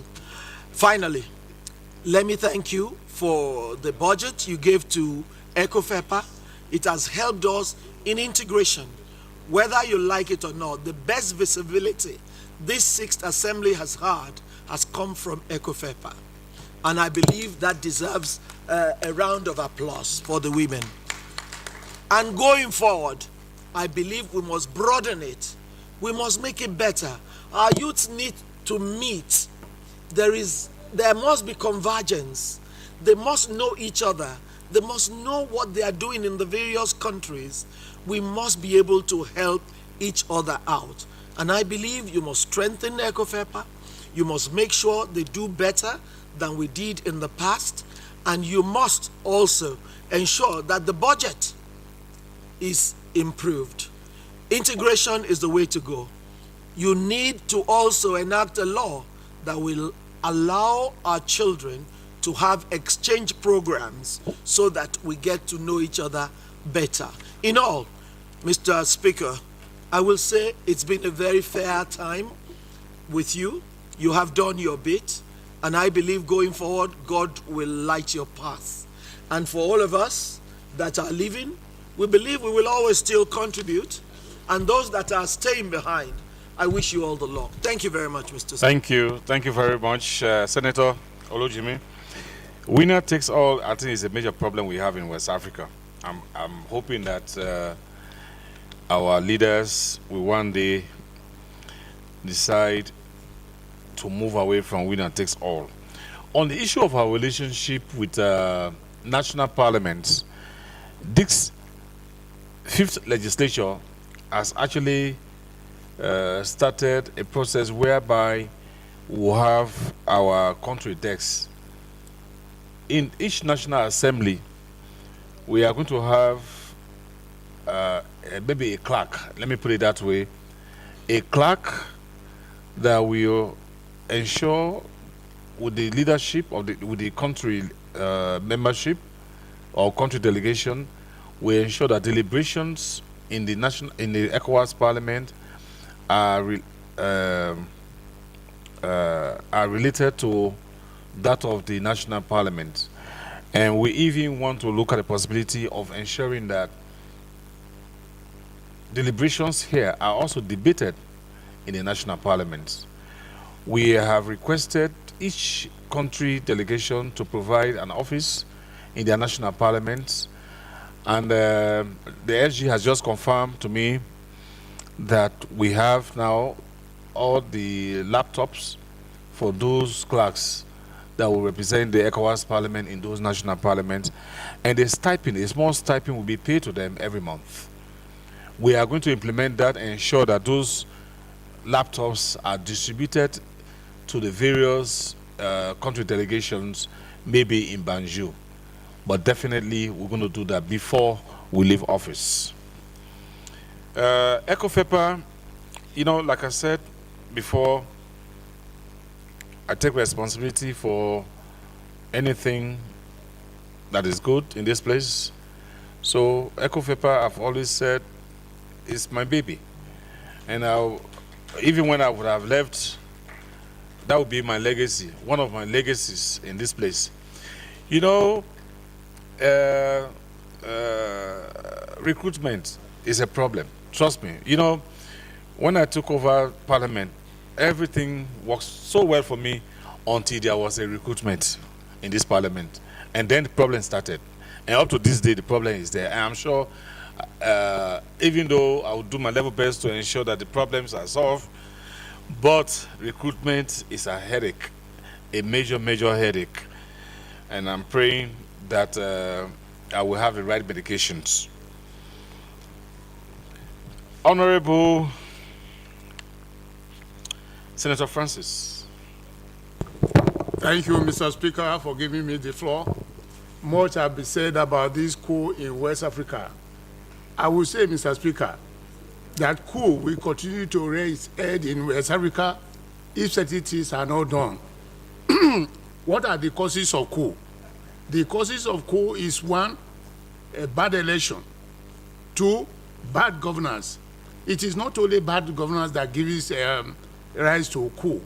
It is the first thing that gives rise to a coup is bad election. Where you now see in some of these country election, they manipulate the election, silence the opposition, then the minority comes up to be the president of that country. Then coup will start to manifest. They will start planning how to untopple the government of that president of that country, because he did get to that throne fair and clear election. That's number 1 reason for coup in West Africa and in Africa. Then the second one is bad governance. Most of the community coup you could see is not because the president or the executive stayed too long in power. It's because of what they have done before they are sent to that place that causes coup. Because some of them they will stop the popular movement of the people and rig the self-to election. I will suggest, Mr. Speaker, that this parliament should try and have a desk in the councils of ministers or in the head of state ministers. What they do there is to preach good governance. They are to stop coup. I know that they don't want to hear that, but it is better for us to say it, because if there is any election and the election is not good, that brings the setback to those people they silence. Now, if they silence the majority, that majority will be planning out to topple the popular government or the government of that country. Now, Mr. Speaker, you said one thing just now, which I don't, the last speaker, Senator Ademi, spoke about it.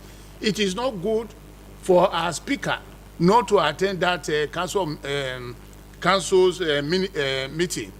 Even though they will tell you you will not speak, once you are there and you are continuing to be there, you will make impact. You will talk to them. Why is it that the parliament view is not heard? If the parliament view is not heard, all what we are saying here is done to dustbin. They will not hear. And in politics, if you don't make noise for you, nobody will hear you. If you decide to stay apart to say, no, they will not hear me, they will never hear you. When you call, they don't hear you, you make your present. And if your present is fair, you said what the parliament had to say, because the parliament tells you what the people has in mind, not the council of ministers, because they don't know what is happening. It is we, the parliament here, that knows what is going on. We will continue to talk through to the power. But they don't want to hear you because they know that you will speak the truth. And if they know that you will speak the truth, they will never give you floor. Then you have to fight for it. In politics or power, you fight for it for power. So it is not good for the next, if you are going to be the next one, the next speaker, or the next speaker that will come in, you would suggest it to him that he should not shy away. He should represent the parliament there so that the parliament's voice will be heard. If not so, all that we are doing here will never be heard. Two, another one is it is our parliament here. I know that we are here to represent our country, but once we are here, we are representing ECOWAS, not individual country per se. But what is happening here is that someone must come here, they are just focused on their country. I'm just here for the country. You are not here for only your country, you are here for ECOWAS. But if we have the mind that we are here for a country, that you want to listen to what is happening to a country, why is it this way, we will never go anywhere. And we will continue to be where we are.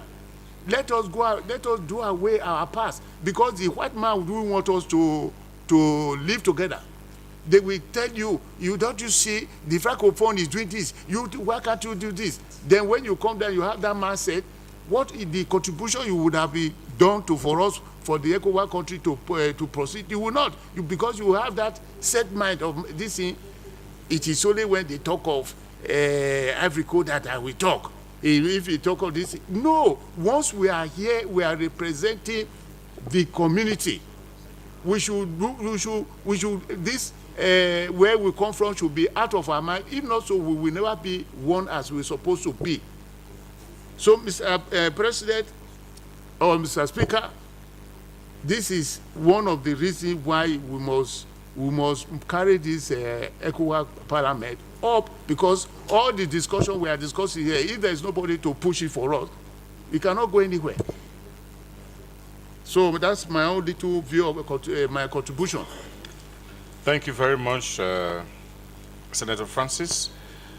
We make sure that your suggestions are taken into consideration, and we will continue to fight to ensure that our voices are heard, both at the council and also at the authority of Heads of State Summit. Honorable Agbandao. Merci, Monsieur le Président. Thank you, Mr. Speaker, for giving me the floor.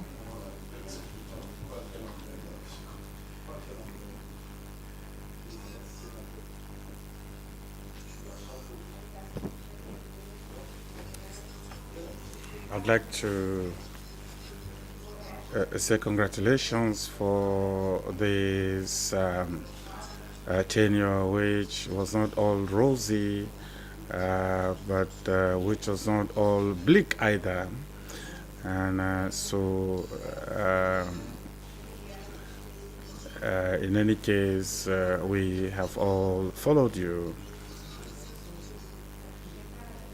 In my intervention, I'd like to react to the honorable that just spoke, to say that the presence of the parliament, in which case your own presence at the Council of Ministers seems to have been futile all this while. The question is, what has changed to make the presence of, or rather, what could we do to make sure that the Speaker's presence at the Council of Ministers is impactful? Do we need to meet the President of the Commission, or do we meet the authority? What do we do to make the voice of the Parliament heard?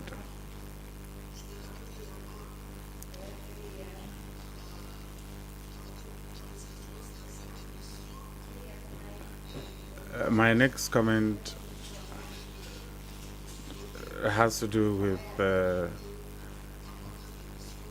missions, and colleagues have expressed their wish for missions to be sent to member states, and we all know that a lot of missions have been undertaken by the Honorable Speaker and by the ECOWAS Parliament, and even by the heads of states of the sub-region. So that makes it a whole load of missions over the same matter. So would it not be too much to send yet another mission when many recommendations have been made which are yet to be implemented? Are we not running around in cycles?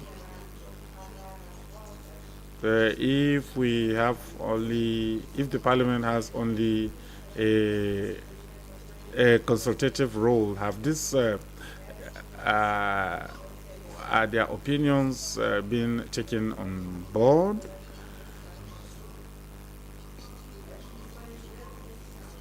I believe that even when the Commission is going on mission, the Parliament needs to be present. Otherwise, that would be a duplication of duties. Thank you, Mr. Speaker. Thank you. Thank you very much, Honorable Abadao. Honorable Warisa. Merci beaucoup, Monsieur le Président. Thank you very much, Mr. Speaker. Honorable Speaker Sidi Mohamed Tunis, the ECOWAS admin, honorable colleagues, all staff. Mr. Speaker, Honorable Sidi Mohamed Tunis, this is a special intervention from women from ECOFEPA. You have always thought of our activities and allocated annual budgets to us to carry out our missions. Mr. Speaker,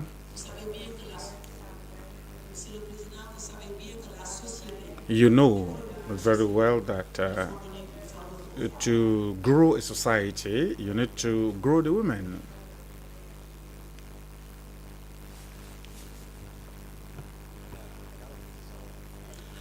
J'ai pas terminé, je laisse les...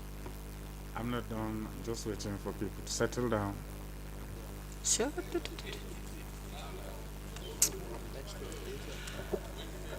Je dis bien, Monsieur le Président, pour un bon développement d'un...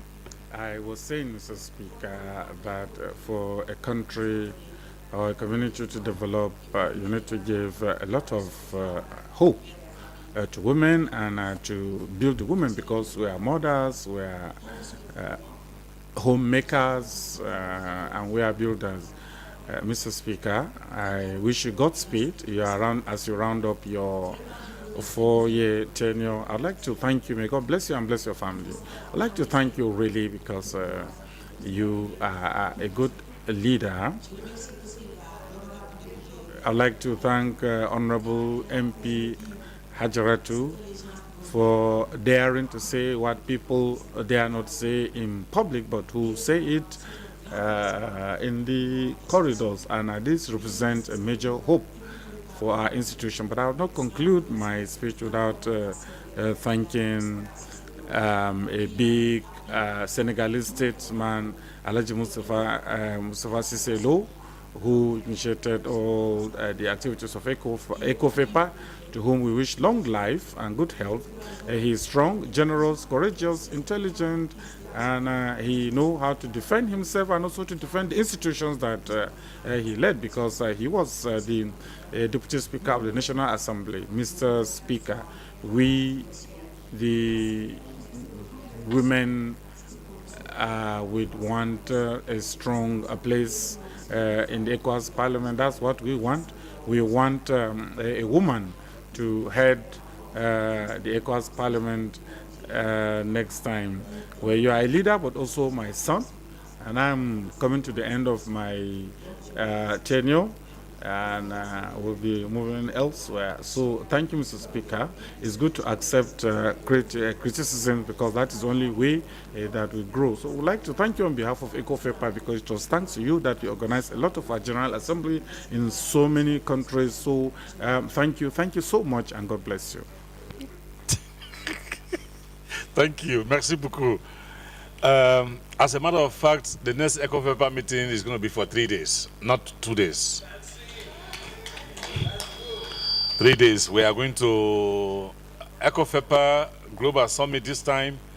It's going to be the goodbye summit for ECOWAS. So we're going to make it grand in Freetown. ECOFEPA, not ECOBEPA, ECOFEPA. If you are not invited, you will not come to Freetown. And it's only ECOFEPA members that will determine who comes to Freetown. Thank you. Honorable Kaipe, Senator Kaipe. Is he here? Okay.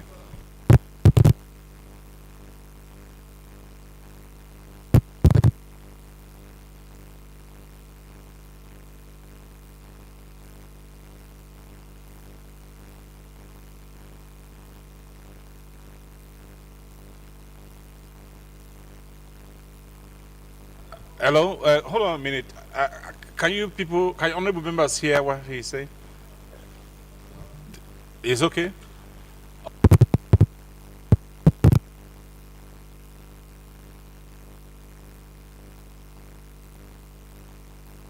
Different challenges, and one can only do your best at a given time.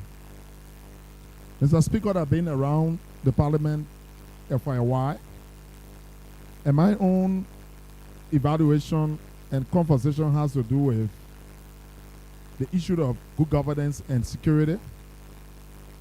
Under your leadership ahead of the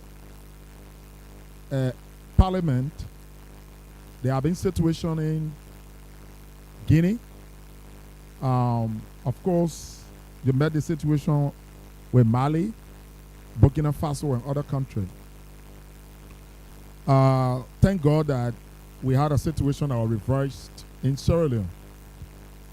But I'm concerned about what role, not attributing these activities to your leadership, but what role can we play, or what lesson can we learn from these activities? Sometimes there are early warning signs. How do we adhere as an institution, Mr. Speaker and colleagues? How do we adhere to the early warning sign? Country comes here and give reports. Sometimes those reports signal the early warning signs about some of the political situation in these countries. When these reports are made, after hearing it, I don't know whether we can develop a process that will be able to follow up, especially the political situation and security situation. Is it possible to maybe pay attention, gather the different activities from those reports, and see how we pay more attention in terms of following up and ensure that things work? I'll give you an example. When we talk about political instability, sometimes it is us, the parliament in our different countries, that contribute. Why am I saying this? When we're talking about constitutional reform, who's approved it, who debate it? It is the parliament in our respective country. When we're talking about changing presidential tenures, it is us, parliament in our respective country, that debate it and pass it. When we're talking about passing budget that is not equitably distributed for the common of our people, who does it? It's us at the parliament level in our different respective countries. And I think when we're talking about good governance, to a large extent, Mr. Speaker and colleague, we too play a major role. And I want to suggest, Mr. Speaker, as you leave, and so I want to recommend, Mr. Speaker, that as part of your legacy moving forward, can we work towards ensuring that we can put aside some resources? And because parliament are changing around, I mean, today there is election in Liberia, the election in other countries, new parliament coming, old parliament going, and we have a periodic training to talk about our role in maintaining good governance and security and peace, perhaps. Those individual lawmakers in their respective country will have the basis to make decisions that will keep the peace, that will promote good governance, and that will ensure that their respective country adhere to the rule of law, because they both start with us. Finally, Mr. Speaker, my own observation here has to do with creativity at the level of the parliament. When we come here, how do we create those activities that will make the parliament more involving, that will get parliament members more practically involved, and ensuring that our activity here is not about just coming here, like someone say, get padam, but making sure that the few days we spend together is utilized for the purpose of improving the community. That's where I will say goodbye. It depends on Honorable Veronica Sise, Honorable Ajaratu, Honorable Waresa, Honorable Abadao, Honorable Gabriela, Honorable Njai. They will determine. He for she. Are you campaigning?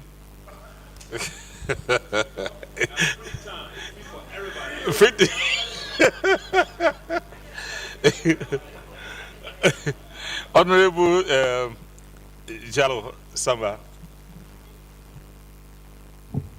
Yeah, thank you, Honorable Speaker. Let me join my colleague to thank you. Honorable Speaker, my contribution would relate to the issue of desensitization funds.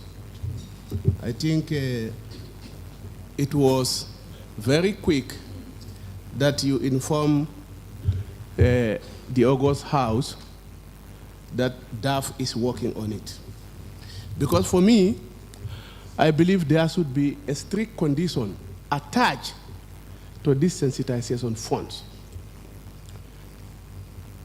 The funds that runs this institution and the commission is the community levy. Meaning, there should be, the parliament now should definitely develop a policy so that would force members of parliament themselves at home to make sure that their government pay the community levy. Because I cannot be contributing, you are not contributing, and we are sharing equally. We have to look at that. And I believe these are the conditions that should be attached to this sensitization funds. We looked at it when, if we follow our country report now, there are many countries that either pay half, others did not pay. For me, I believe we should look at how the countries are paying. We allocate it according to the participation of the country. If you pay full, you are giving full. If you pay half, you are giving half. This is why I say it was very quick for you to inform the plenary or the membership that DAF is working on it, because we are trying to revive it back. For the past, from 2021, it was not paid. And then I don't know whether you are paying the current year or you are paying a drawback. Because if you, in my country, what we know as an appropriation act is from 1st January to 31st December. That is the Appropriation Act. And then we have so many years that the sensitization funds is not paid. I don't know, how are you paying? Are you paying for the current year, or you are paying, a drawback? That I would need a clarification. On the other issue that I wanted to comment also is the issue of the refund of ticket. As I mentioned earlier, this is public funds. And then what I know, us as members of parliament, if we are traveling to Nigeria, currently we also travel on business class. My question is, in the event, whether it is by lump sum or whatsoever, I don't know how are you going to do it. In the event a member travel with an economy and the cost of the ticket is on business, how are you going to refund it? Are you going to refund the cost of a ticket, a business ticket, while the member himself travel by business? So meaning, if that is the case, we will violate the policy of ECOWAS, members traveling by business. And then we should be very careful. Because even we all travel frequently. We understand. We travel with ASCAI. Their business class is not more than 16 seats. You tender your boarding pass, and your boarding pass indicate you are at seat 31. So meaning you did not travel by business class. And then I think we need to look at this thing very carefully so that whatever we are doing, we don't spoil the integrity of this parliament.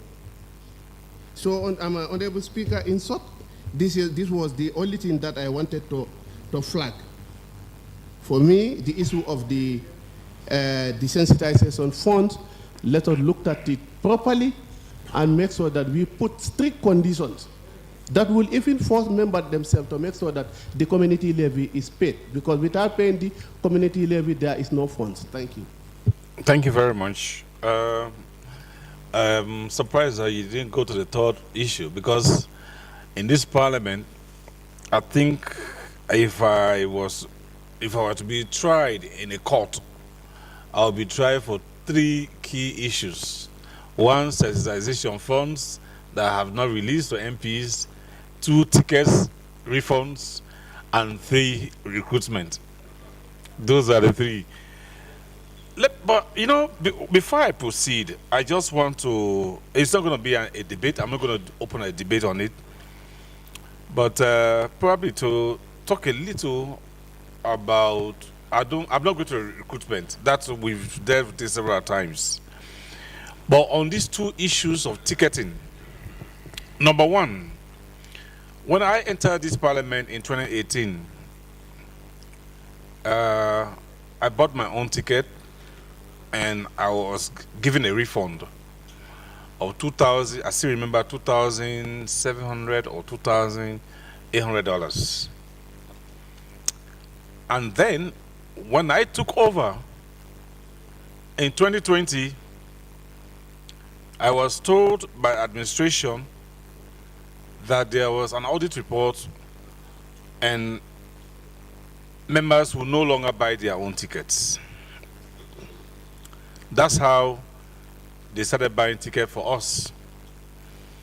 The issue has been coming on and off, on and off, on and off, until I decided to have a conversation with the president of the commission regarding refund of tickets to honorable members.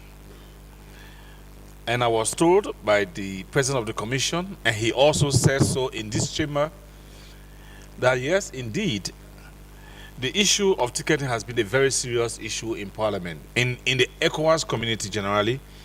And as a matter of fact, the issue of ticketing, in fact, is the biggest problem that we have in the community. And it is taking most of our money. We may think that probably the ECOWAS Parliament is getting it easier, but trust me, the Commission is even worse when it comes to ticketing. At that time, I was told that the community like the commission, they were put, honorable members, I'm on the floor. Honorable members, 1 meeting, please. 1 meeting, please. 1 meeting. This is very important.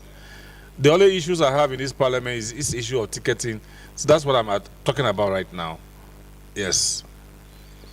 And I was told by the president of the commission, and he also says so in this chamber, that they were putting a general policy on ticketing for the whole community, not just the ECOWAS parliament.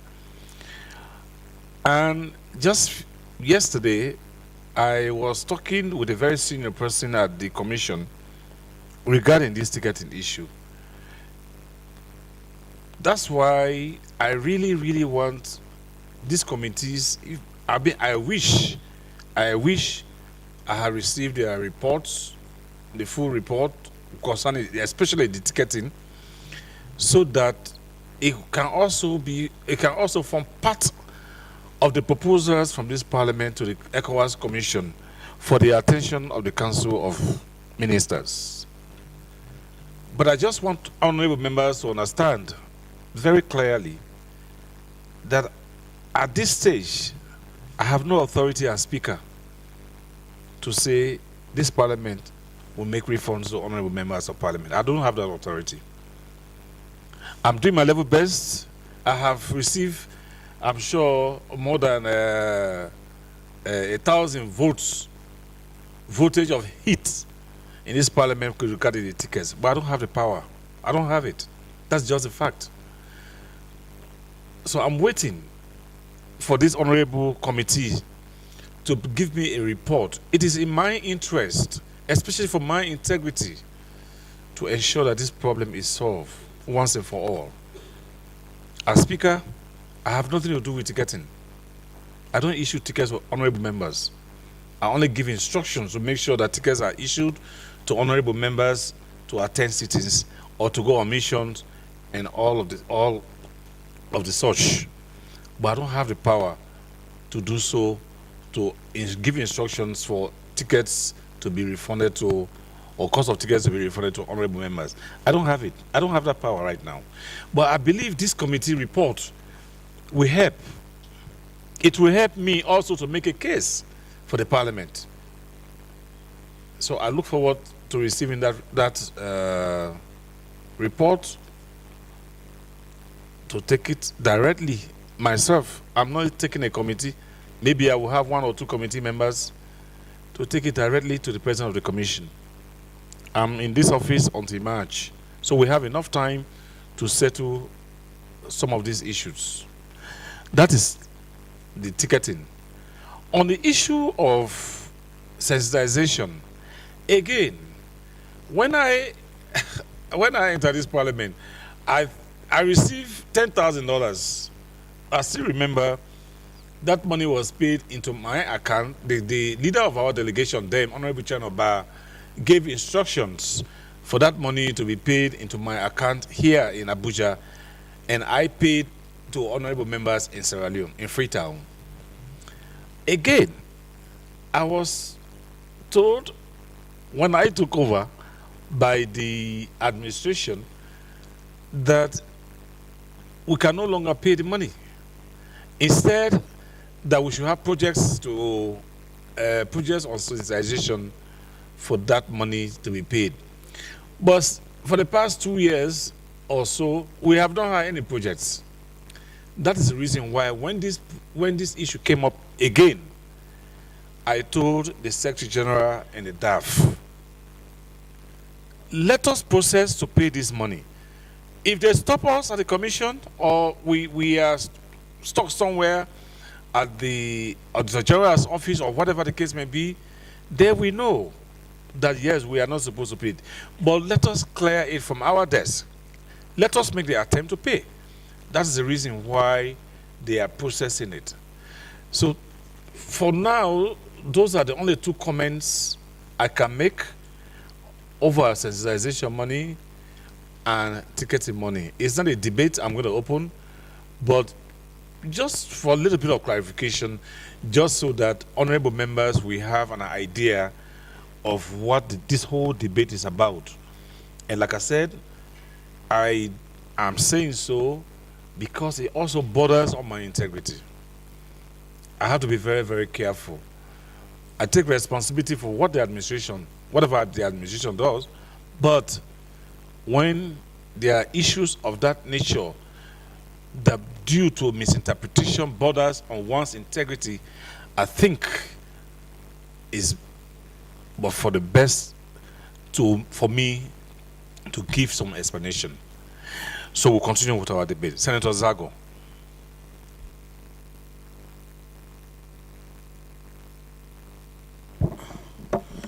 I'm not, so honorable, 1 minute. I'm not opening a debate on sensitization money or ticketing business. It's just an explanation I have made. I'm waiting for your report, but I'm not opening a debate. I'm hoping that your report will help me to solve this matter once and for all. Thank you. Honorable. Mr. Speaker and distinguished colleague, I'm not going to bore us again to what our other colleagues have said. What I see on the paper, they say oral testimony cannot vitiate the rating. While on the paper I say matter of public importance to the community citizen. So it's not a performance appraiser. If it is a performance appraiser from the day you begin speaker up to today and the day we meet in the Gambia, you got your conscience. Let your conscience serve as a guard as to your performance. But Mr. Speaker, my attention is drawn to two phenomena in West Africa. Two phenomena. It's two sets. One had to do with election and tenure on the one hand. One had to do with trade and free movement on the other hand. Mr. Speaker, in my earnest opinion, those are the two phenomena that is important to our people in West Africa. Mr. Speaker, there were times where we saw looming threat, and we saw it, and the looming threat detonated and actualized. The Guinean will come to make the report in the open chamber, and you hear noise. We knew something was at stake in Guinea. We knew something was at stake in Mali. Even at one point in time, Togo, on the issue of tenure. Those two issues in my mind, Mr. Speaker, the issue of election, the issue of tenure, are very key, cardinal in the way we conduct ourselves in this chamber. Those are two issues. If we are real with it and we nip it, we will be seeing a West Africa that we'll be proud of. On the other hand, the issue of trade and free movement. I co-chair the Committee on Trade and thank God, interestingly, my chairman, Kwasi from Ghana is opposite me. Two things matters on the other issue of free movement, trade and free movement. Mr. Speaker, the ordinary man in Kwendu, the ordinary man in La Côte d'Ivoire or Liberia is not concerned about what we do here as to the immediate and other thing. They are concerned how they interact with each other from one point to another point. A member of this parliament, a journalist who just traveled from Ghana to Nigeria, Togo, and come here, explained to me his ordeal. We come here with theoretical, without practical. The thing that affect our people in Africa is the issue of trade and free movement. Trade and free movement have been hijacked. Our people are now moving freely. Our people are now having the kind of trail to enhance their living condition. In my mind, Mr. Speaker, that is far more bigger than talking about appraising your startup or what you done over the years. I think those two issues. On the one hand, governance issue in the parliament, election and tenure. On the one hand. On the other hand, trade and free movement. Trade and free movement underpin development in our respective countries. Many of our people will not come to capital cities, but rather live in the rural area of our countries, are not interacting freely, and not having the kind of trade they want to do. Our security forces, the General Marine, are creating cumbersome procedure, difficult movement, extorting money from our people. Those things in my mind, Mr. Speaker, matters so primary. Let us focus on them. Thank you, Mr. Speaker, for the opportunity. Like I said, I didn't count the bull on things that have already been said. Everybody has said what they wanted to say. I thought those two issues in my mind are very important. Thank you, Mr. Speaker. Thank you very much, Senator Zago. I believe for me personally, free movement is even more important than even the tenure. Because like you said, we represent the people. And those people, like what is happening in Niger right now, the pressure on the authority of heads of states on sanctions is simply because of free movement. People want to move from Nigeria to Niger back and forth because they are the same family.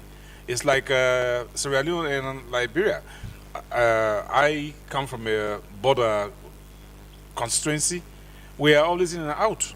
I went to university in Liberia because that was the easiest way to go. We have families in Liberia. So free movement, I believe, is very, very important. On the issue of tenure allocation or tenure limit, I think the authority is also working very, very hard on that. And there has been a whole lot of progress made at the level of the authority of heads of state on the issue of term limits. Because I still remember 2 years ago where I attended a council meeting, actually 2 years ago, and the issue of the protocol on good governance and democracy was on the agenda to be debated. You will not believe it. It was removed because that particular agenda had to do with term limit. It was removed from the agenda at the council meeting about 2 years ago. But at least we have now gone beyond that. Now the conversation is going on. People are debating it, and I believe term limit is an issue that is going to now be implemented across the region as soon as possible. As I speak, they are working on the new, the amended protocol on good governance and democracy. Honorable Gabriela.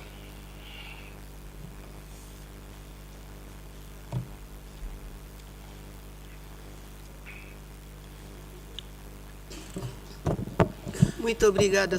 Thank you very much, Honorable Speaker. I would also like to add my voice to previous speakers to congratulate you, Speaker, for the work done, and which we will continue doing till our meeting in the Gambia. I think that my colleague Jarietu is not from Guinea, but she talked about the colleague she is from the Gambia. So I wanted to correct that. So, Honorable Speaker, what I wanted to say is that it would be good for this Parliament to comply with budget rules, because there should be discipline. I think every forum must have laws, and those laws must be complied with. A lot of people talked about it. A lot of colleagues talked about it.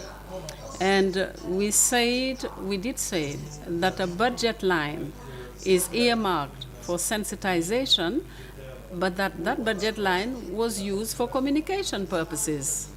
And we know, Honorable Speaker, that is not normal, because a budget has laws that govern it.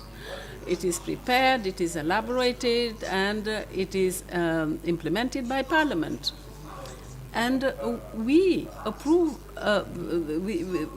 we know that when a budget is approved and when it is necessary to change any budget line, that budget must be submitted to Parliament for Parliament to correct and to replace one budget line by another. That wasn't done.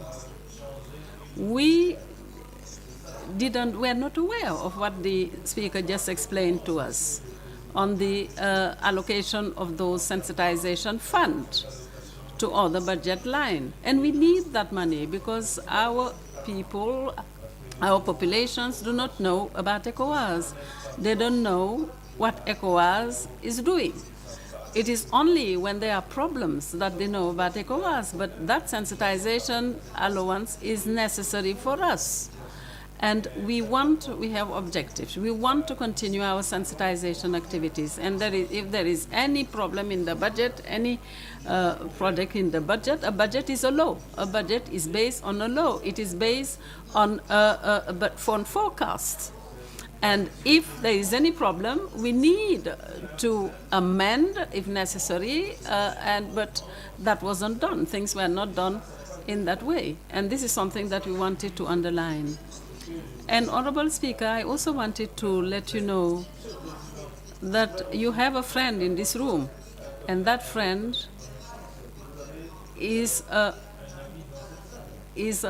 Honorable Member Jarietu, because many of us speak behind your back. The speaker is not here, he doesn't pay attention to MPs, he is not in the room, etc.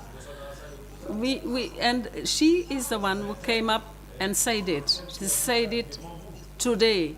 It is, and if she said it, it is because she is your friend. And I think that you must bear that in mind. You must take account of what you said, because it is the truth. So, Honorable Speaker, I would also like to talk about the elections. I have said it already in Winneba. I think that we talk about ECOWAS. So we need to prepare for elections. And we have to start, in our countries, I do not know if it is the case in other countries, we have a problem of population survey. We have problems for elections because of that. Sometimes the population, some people are not even, there is no population census in our countries. Some people cannot be registered on the list of voters. And I think that when we want to organize elections, I think that we have to pay attention to that. And about ECOFEPA.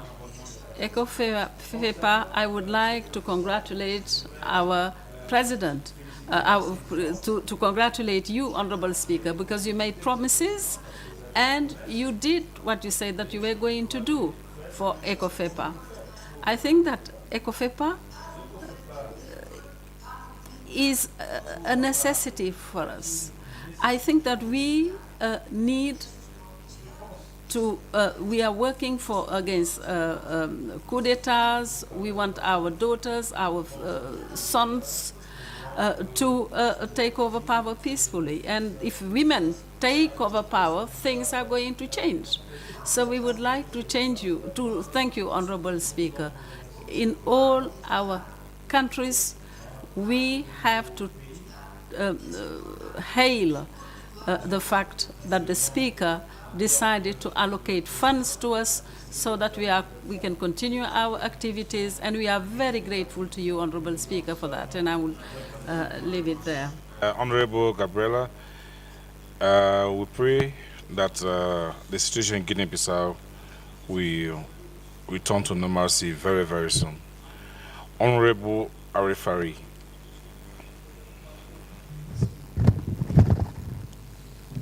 Enfin. Long last. Thank you, Honorable Speaker. Thank you to all members of the Bureau, to the Secretary General, to all our colleagues. This is not a farewell debate. I think that we are discussing here important issues. Honorable Speaker, I would like to address 3 points. The first part of my intervention is about a classical debate. I haven't been here for very long. I have only been here for a year and a few months in this Parliament. But I think that there are a number of issues that are recurrent issues. And I always have the impression that we, of course, have practices of Parliament, but I think that we function on an informal basis, because a lot of issues that are raised that are in fact repeated by time and again, and I think that those issues can be resolved by simply referring to the text that govern us. Honorable Speaker, I have been a member of the ECOWAS Council of Ministers, and I know in what way, I do know how we used to address some issues at some specific points. And when I see what is happening in our debates here, I have the impression that in Parliament, we continue debating without having any solutions at the level of council. Why is that? If I take, for instance, the issue of payments or lump sums, specific amounts, lump sums, when you talk about a lump sum, it is not the expression of good financial governance. You can have a specific amount set. For instance, the per diem is a specific amount, but when you're talking about you are talking about air tickets, we don't come from the same countries, we don't have the same distance to cover. And all states that are members do not share the same concerns regarding tickets. If I take the MPs from Nigeria, their concerns are not the same as those of all the other members. The question of tickets, from my point of view, needs to be resolved in a coordinated fashion, in a clear and transparent accounting system.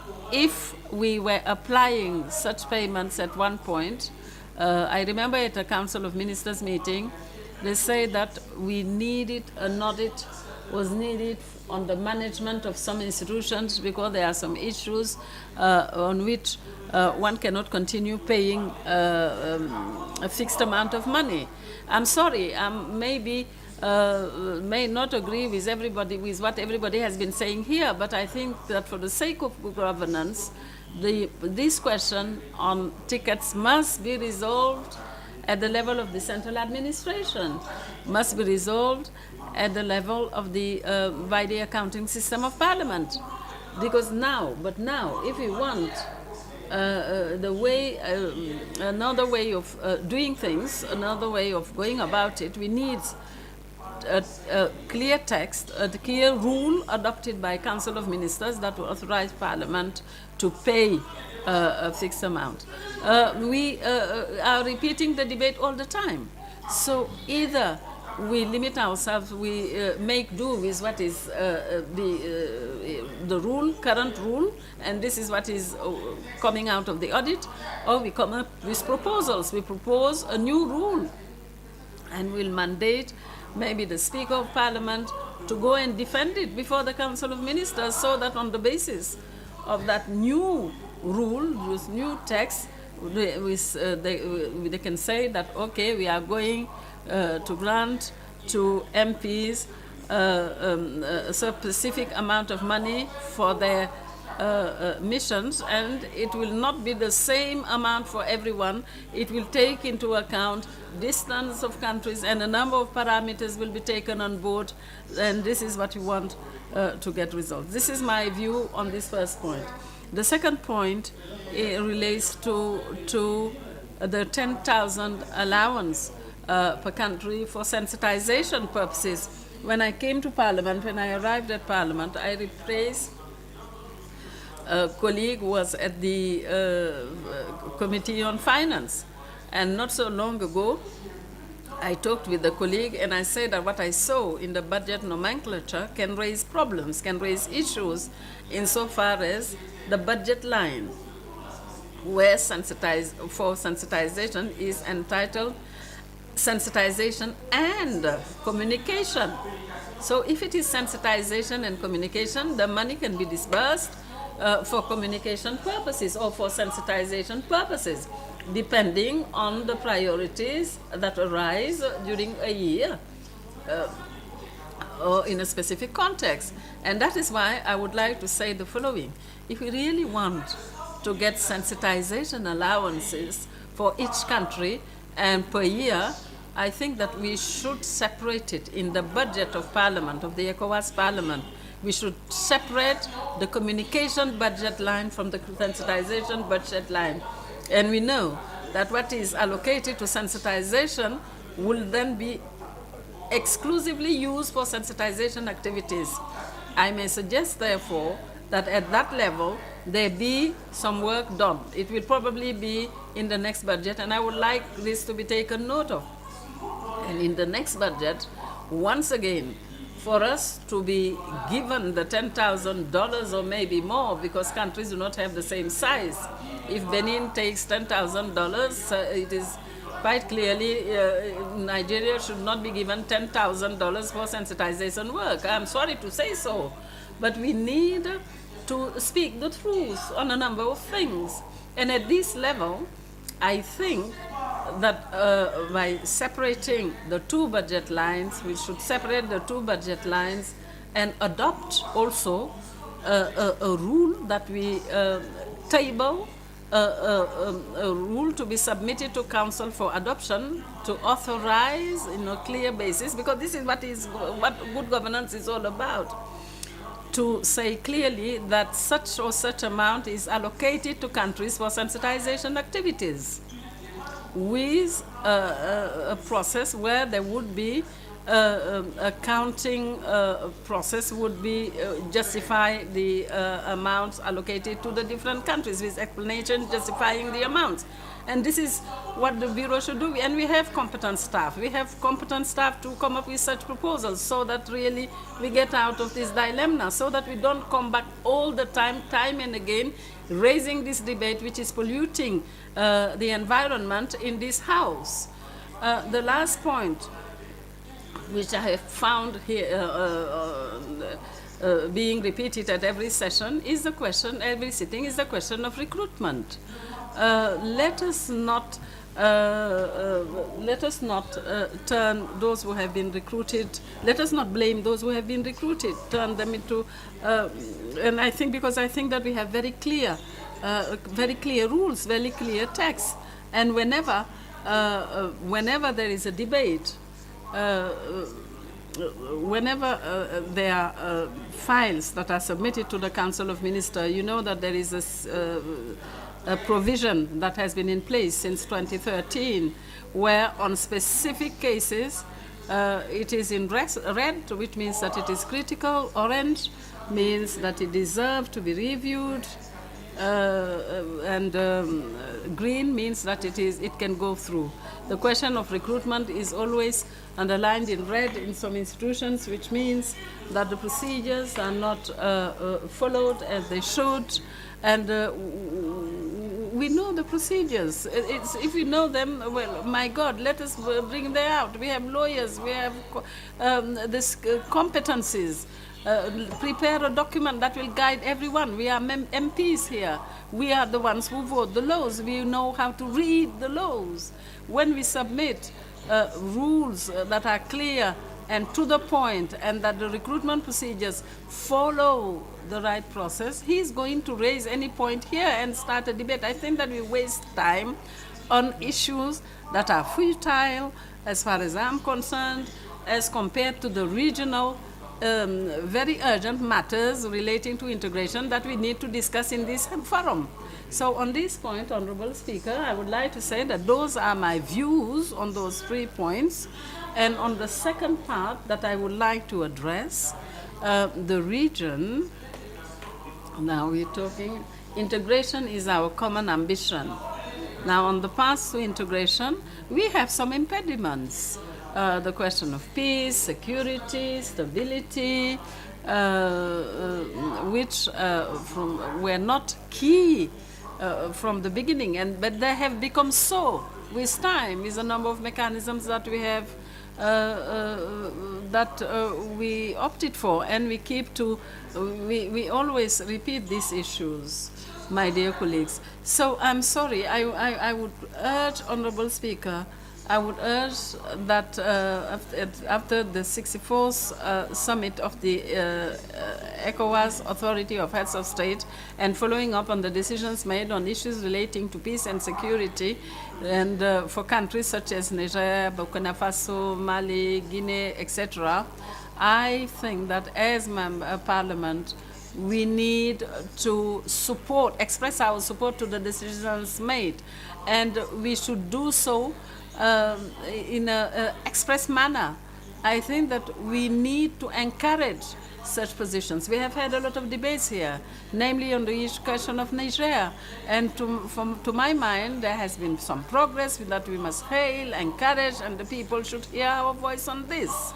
And as regards the other countries which are in transition, where there are already transition parliaments in place, I would like to suggest, Honorable Speaker, that at the level of the ECOWAS Bureau, you create an informal mechanism for contact and exchange with every bureau of the suspended countries. I think that they are not excluded from my own point of view. They are just suspended. They are going through a transition. Now, when you have a difficult situation, none of us is spared as a country. So let us maintain the contact with those countries. Let us continue exchanging with those countries so that their return can be organized, take place in good order. But breaking up totally, given what has happened, would not, to my mind, be a position that we, as representatives of the peoples of ECOWAS, we should be going along with. So I suggest, Honorable Chairman, Speaker, that you put that mechanism in place. And my last point is on the signing of the ACP-EU agreements and African, Caribbean, and Pacific countries with the European Union. On 15th of November, in Apia, last month, in the Samoa, in the Pacific Islands, in the Pacific Islands, a new, or rather new partnership agreements were signed between the ACP countries, African, Caribbean, and Pacific countries, with the European Union. Out of the 45 countries of Africa, 27 signed, 20 refused to sign. And one of the fundamental reasons why they refused to sign the signature is the question of LGBT, which in fact has an impact on certain values, on the question on our family values, which is a family, which is one of the fundamental elements at the basis of our living together. And I would urge, Honorable Speaker, that when we meet at our meeting in Banjul, that you find the ways of having an expert make a communication on the issue so that the ECOWAS Parliament, as a regional body, can take a position along the lines of encouraging countries which refuse, and also to urge our states to avoid adopting laws that would go in that direction, because of the cultural sensitive nature of that issue in our regions and in our countries. Those are the points that I wanted to raise, and I thank you for your patience, and I thank colleagues for their patience as well, and for having listened to me. Thank you. Thank you very much, Honorable Arifari. I think you've lectured us enough. I'm sure most of us who did not understand the workings of council, commission to council, council to parliament, I believe we have learned a little bit from you. Thank you very much. And actually, talking about the lump sum amount again for ticketing, in this parliament, if I'm not mistaken, for those of us who come from Sierra Leone, I think we were paid $2,800 or $2,700 or $2,000. Banjul, Sierra Leone, I think we are in the same category. But in any case, less than $3,000. Today, trust me, it costs by far more than $3,000 to come here in business class on the sky. So if a speaker, say again? How many places airpiece goes to?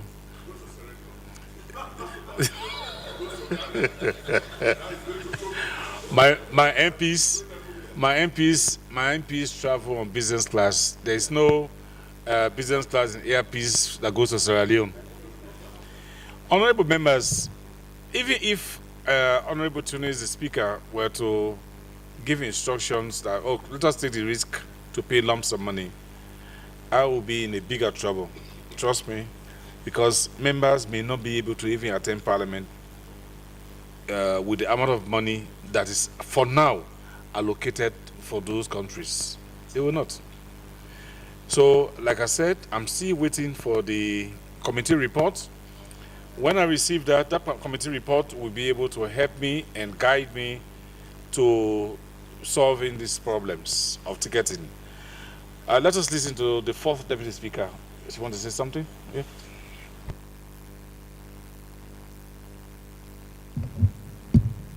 Obrigado, Presidente da Assembleia. Thank you very much, Mr. Speaker. The Speaker of the ECOWAS Parliament, I would like to, in turn, add my voice to those of my colleagues to make my modest contribution with respect to the prevailing situation in the ECOWAS sub-region. To my mind, Mr. Speaker, I remember that after the coup in Mali, we went to Mali, and then there was Guinea-Conakry and Burkina Faso.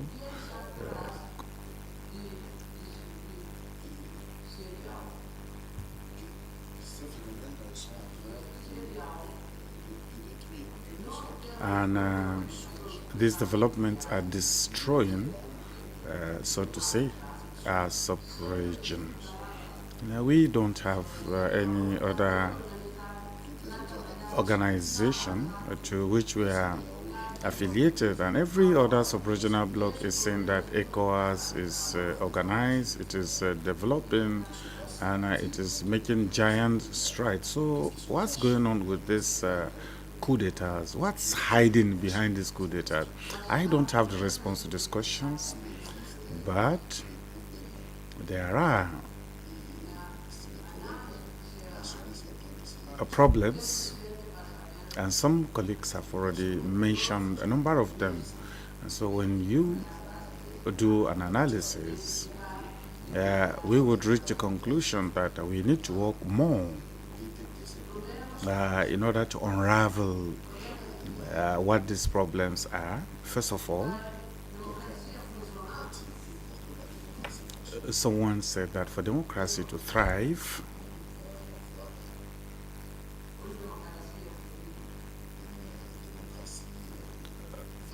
a true democracy, a democracy needs to be true for it to thrive. We need to take into account the question of security for our countries.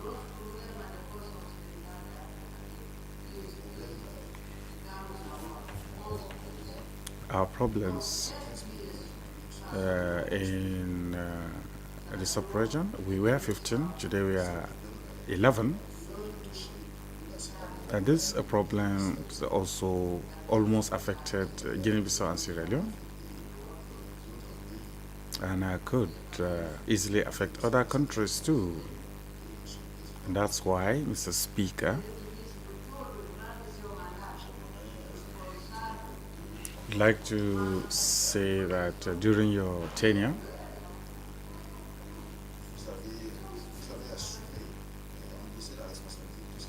you bore the responsibility of everything that transpired, but all of us are responsible, and we also should bear some responsibility, and the Speaker Tunis is not the only person on whose desk the buck stops. All of us too have our own share.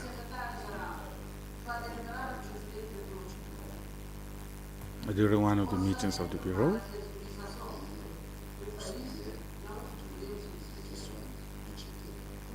with respect to the budget, we stated that we could not discuss that because with respect to the matter on sensitization,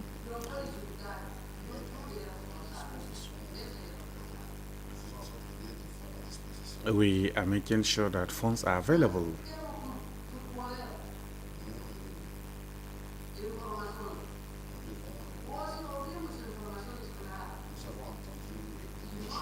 We have heard a number of things.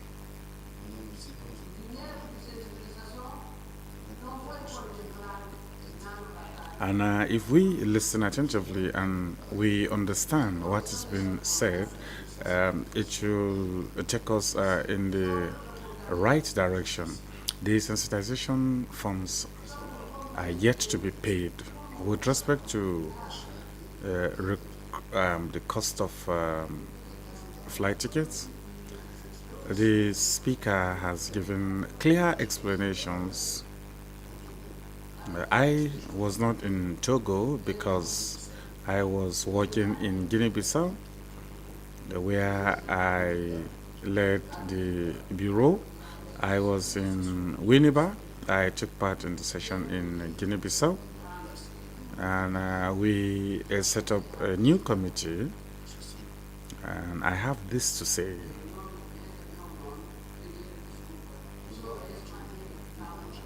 On behalf of the Bureau, I'd like to tender my unreserved apologies.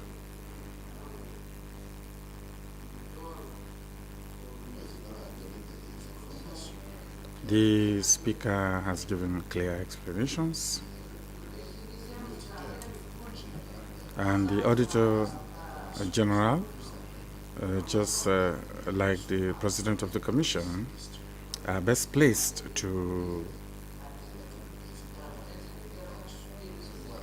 pore over these matters, and the Speaker is not in a position to issue directives on this matter. So for this, I'd like to apologize.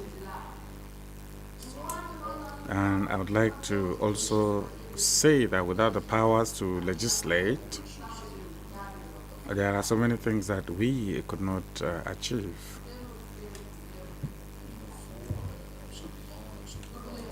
And so we need these powers that will enable us to legislate. Because if today the authority decides that ECOWAS member states should do only 2 terms, it will have to pass through the parliament and be legislated upon and passed. With respect to my country, it's a small country that has fought for 11 years to acquire its independence, and which has set up an army of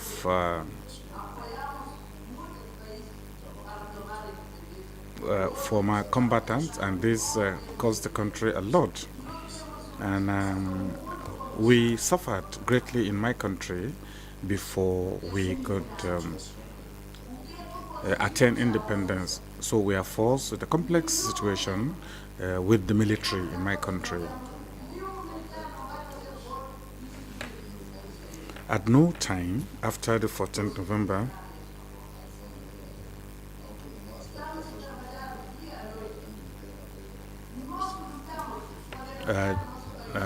was the military officer able to stage a coup d'etat. We have helped in liberating our country and also helped other countries. I agree with my colleagues, the honorable members, that we should host sensitization seminars on democracy, on good governance, good management, and democratic practices, and on security. I am of the same opinion as these colleagues. And if we as MPs do not do that, and when we get back to our countries, what are we going to tell our people?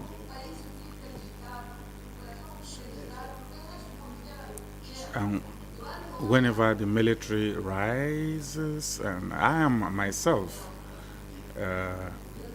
of a military background, You know, the military fought for the independence of Guinea-Bissau for 11 years, so it's not a very easy situation for them, and that is why I'm saying that we need to come up with a law on term limits, and we need to also insist on good governance, and we should discourage a winner takes all, because that is always a problem. We should discharge our responsibilities as parliamentarians by working with our people. But if we are all left, all isolated, we are left alone without support, without sensitization and information, that will harm us. We have MPs from Guinea-Bissau, from Togo, from various countries, and so we all need to speak up so that the voices of our people could be heard. I believe that that is the best way to work going forward. In any case, we will still be faced by myriads of problems. We need to make sure that Guinea-Bissau returns to normalcy. We understand that this is going to be an uphill task, because in each country there are highs and lows, and whenever we are faced with serious problems, we must act. That first of all, to stand with those countries, and that's why I agree with what the speaker has said. I'd also like to congratulate Honorable Ajaratu for her courage in speaking out. Since the first time we met, we've always understood each other. I was there when the speaker, Ekweremadu, was there.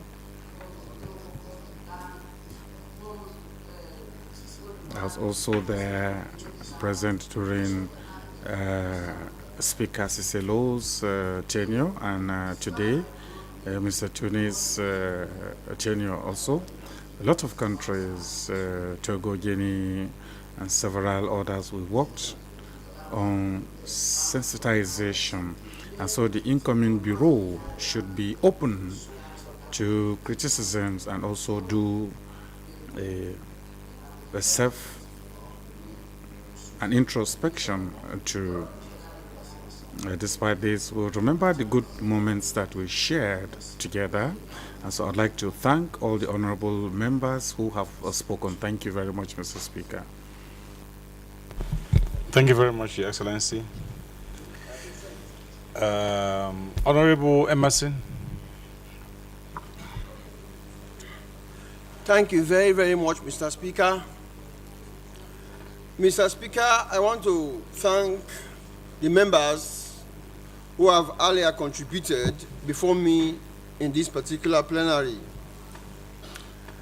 Mr. Speaker, I want to take a rejoinder from an MP from Senegal who earlier stated that the former president of Sierra Leone is under house arrest. Mr. Speaker, I want to state that sensitive issues like that, when bringing it up in a plenary like this, it is important that we get comprehensive view. We live in a country, as presented by our leader of delegation a few days ago, where Sierra Leone, according to the Peace Index, has been rated #1 in West Africa, #2 in Africa, and #47 in the world as far as peace is concerned. Until the attempted failed coup that happened a few days ago, Sierra Leone has been rated #1 as far as peace building is concerned. So it is really, really uncommon for one to arrest somebody of that sort of status and kept under close protection without being anything.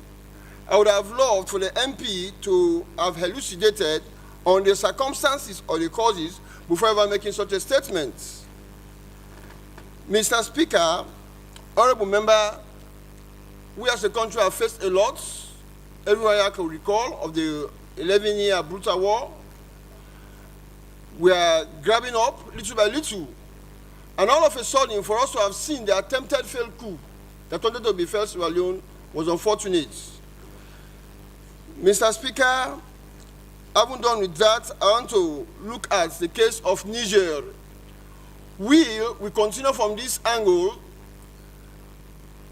to advocate for the people of Niger to get humanitarian welfare, such as medicine, water, food, etc., whilst we still insist on sanctions against the coupists and sanctions against ammunition entering into that particular country. We believe with sanctions against the coupists not going out of Niger, at the same time, sanctions on ammunition not entering in will give us some positive solution. We are Democrats. We believe in government of the people for the people, by the people, at the same time not dwarfing the opinions of the minority. Mr. Speaker, I've had opinions about your character, and I want to state here, as I am always reminded by one-time American essayist, Ralph Waldo Emerson, a politician and essayist. He did say, no one can make you inferior without your consent. Until you are consented, then you become inferior. I can state here with all alacrity that the speaker we have in this particular legislature has once served as a whip, the opposition in that country called Sierra Leone, leader of government business. Who do you think they can give such a position if he has not actually manifested dexterity of character and behavior? He is a trailblazer whom we hold high respect for in that particular country. And I believe with testimony so far here from people, he has been doing well, and we will continue to support Mr. Speaker. Mr. Speaker, quite recently, most of the reports that are coming from MPs, they are gathering around sensitization, gathering around ticketing, etc., etc. We have had reports for us. But I can also tell you that I'm not a sorcerer to actually dissect the minority report that was actually stopped. But I can also tell you, having critically listened to all of them, I also tell you that the report stated forth by the rapporteur from Togo and the report that is said to be read, they were all singing from the same hymn sheet, I'll tell you. All on ticketing, all on sensitization, from the same hymn sheet they were singing. The only agon, I believe, that came up was on recruitment. Recruitment. Let me not shy away to say this. Why is the first report that I listened to was emphasizing that jobs have to be advertised? Yes, interviews conducted. I also tell you that when you look in the supplementary act relating to enhancement of the powers of ECOWAS, specific reference to chapter 6, article 20, we also tell you about the management succession committee's exclusivity as far as appointment, promotion, job is concerned. In that light, we should, as a parliament, be very careful so that we will not breed bad blood between the commission and members of parliament. Very, very sensitive. We will not breed bad blood. Because until death, like in marriage, until death do us apart. So also is the parliament as far as the commission are concerned in terms of relationship. Precedents have been set. I also tell you from reports so far, that is why I share the sentiment of Honorable from Gambia, Thomas Tanjai's recommendation of an earlier report to have been tabled. That's very sensitive. When reports like that was stale many months ago begins to come out, we will now see a treason of the old matter. But I also tell you that because precedents have been set, which I cannot go to detail now, we have to be very, very careful But few things that comes to mind, which I must tell this house. The staff working now, are they competent? Do they have excellent attendance record? Are they effective? Are they efficient in their work? What has been their appraisal so far? Is it positive or excellent? These are things we should take in mind before making sweeping statements on the competency of those staff. What I would recommend, Mr. Speaker, that, like said in the Bible, he that have sinned, sin no more and get away forward. So also, it is high time we began to get synergized laws, whether from the rules of procedure or the supplementary act relating to the enhancement of the powers of ECOWAS or staff regulations on recruitment. It is high time we began to get synergized law and get a fine way forward so that we can get a community cohesion. Mr. Speaker, I'm not Yakuba Gowand. I'm not Nyasimi Yadama, the founding fathers of 1975, who actually created the ECOWAS. If I were them, I would have joined them to preach how we can strengthen the community bond, the community relationship between and among, be it bilateral or multilateral, among us all. It will go a long way for us to live as one, so that we can set example for SADC and the currently Eastern and East African relationship that is about to be born, etc., etc. That is it, Mr. Speaker. Mr. Speaker, lastly, as I conclude, I want to summarize with this popular quotation of Nelson Mandela. I was told he was an anti-apartheid campaigner and former president of South Africa. He did say, just after his imprisonment, that no man is born hating one another because of race, because of religion or political belief. He did say people must hate, and if they are taught how to hate, they can also be taught how to love, for love comes more naturally than its opposite. I thank you very, very much, Mr. Speaker, for the opportunity of speaking. Thank you. Thank you very much. Honorable Veronica.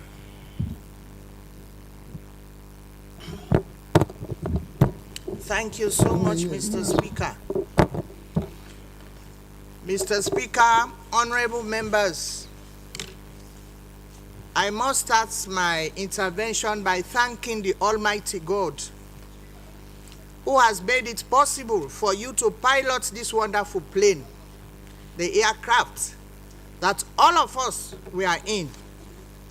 And you have just alerted the air hostesses that everybody should fasten up his or her belt. They are about to land.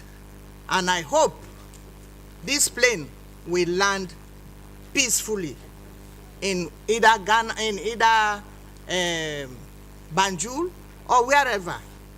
And I want to take this opportunity again to thank you for piloting it well. Although there were turbulence, very, very heavy turbulence, but you managed it to land. It wasn't easy. Mr. Speaker, honorable members, what I'm saying here is views and perceptions are very, very good in good governance. That is what we are enjoying here. Everybody has his own way, his own, whatever you want to talk. We have immunity when you're in parliament.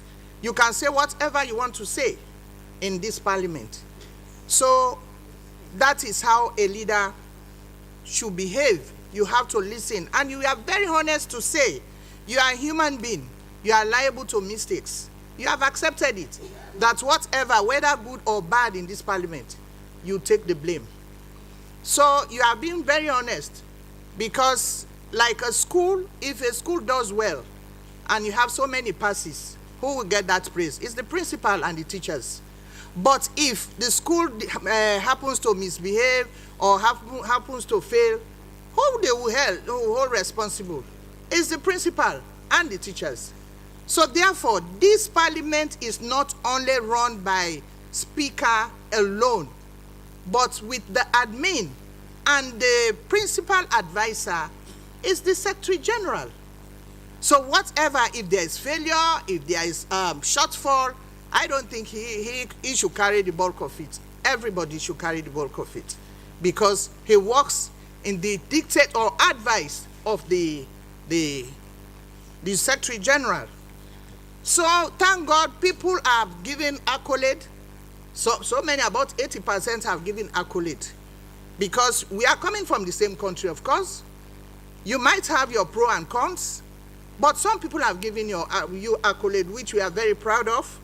And nobody has mentioned that you are disrespectful, and also you are aggressive, or you are this and that. Some people are your friends. And sometimes when some of your friends want to say bash at you, they will tell you are my good friend. And you listened. And that is how we behave in our country. So I believe that what you have shown here so far in your tenure will give you a long way. So tomorrow when you come to Parliament, everybody will say, oh, Mr. Speaker, nobody will run away. In the past Parliament, I was here when Cicelo was here. So many people spoke when the man, his last days, everybody spoke ill about him in this house. So who are you not to listen or anybody to say what is this, what is that? The two main issues are linked for this the sensitization and the recruitment. But what I'm saying is that this thing was done by our boss. And if there is any mistake, it was done by our boss. Are we going to loosen his trousers or to loosen his wrapper on the streets or outside? Or are we going to cover him up? The mistake has been done, if there is any. So it is now time to say, let us wash our dirty linens at home. In our local palace, we say, draw bush, draw rope. Then who will come out? Leopards, snakes, and all will run away. So let's be careful. That is what I want to say. We have to be very careful in this and see where the diversion that the thing is taking. Now we want to see all the recruitment that was done and all the whether it's good or not. We can't shy away. Some people are here, they come here through family members, through this, through that. But we just put a low profile and we move on because we are one family. That was why I was listening, and the speaker was say I applauded and I dug my heart to him, because he insists that the democracy should prevail because we are one family. It's like we are fighting common enemy, but we are all one family. So why? We want tomorrow, if I come here, I'll smile at you, I'll look at you, you are my brother, you are my sister. We are not coming from other countries. We are in the this West region. So why can't we behave like that? And he said, I want to quote him, let's tiny thing does not bring a split among us. And this is what we are expecting. We are seeing coming, see it coming. So Mr. Speaker, honorable members, I want to join the others who have applauded you to say at least Sierra Leone did something. And it's gone into record that at least the country, Sierra Leone, came and they did. Look at your books and all the speeches that you did, whether good or bad, they have circulated it to us, which means you are doing something. You might have your excesses, but that doesn't mean that we should not say good about you here. You did well, and I want to join my colleagues. And let me say, you have done yours. The dice is cast. The choice is ours for the next person who is coming. To the speakers, to the admin, I just want to tell you, the 6th Parliament, please give the 6th Parliament help in hand and give good advice so that he will not be bashed at in the next time. Then talking about the sensitization, in our report, in the opposition report, I call it our report because we are from Sierra Leone, and I sent that particular individual to go and represent Sierra Leone because it was said by country. So our country is waiting to hear what was said. If it was just taken from amongst us, no qualms. But it was taken from our country. So that is why I said our country. We said we are all in the same page with everything. It's only the recruitment and sometimes the injustice. And she's the person in question. We don't have to shy away. She's a woman. And I'm a woman. I'm an advocate. So I wouldn't want a woman to be intimidated or disgraced. We want to give her the spirit. And this is the spirit that we are going to give her as a woman. And also the body sensitization. Yes, we took the money. The first day that we come, the first day that we entered here, we were giving 10,000. Our leader of the delegation then gave us, and we went to do our sensitization. Yes, we are all yearning now to take these monies. And these monies, we have to do the sensitization and lay the report, and I'm saying that it should be debated because we want to see what you did with that particular money. So that is what we will be expecting. So I just want to say, let us all stay calm. Let us work together as a team. And I want to wish us all a very, very happy Christmas and a prosperous New Year. Thank you very much. Thank you very much, Honorable le Président au ECOFEPA, Honorable Veronica Sise, and Head of Sierra Leone Delegation, Honorable Tonkara.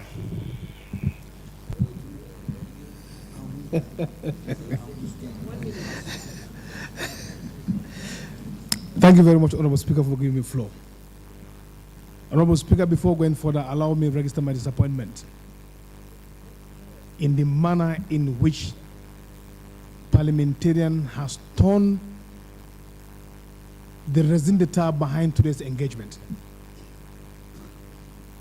If you look at the other paper, it's very clearly, it's not about speaking the character of the speaker, personal differences, ticket returns, sensitization tour, or recruitment. It's for us to sit down and brainstorm, touching issues that concern our community, not as individual countries. We must remember, this is not called political grouping or political party. The institution is called Economic Committee of West African States. We must live beyond political sentiment. We must live beyond partisan issues, and we must live beyond state representation. We must see ourselves as communities of West Africa.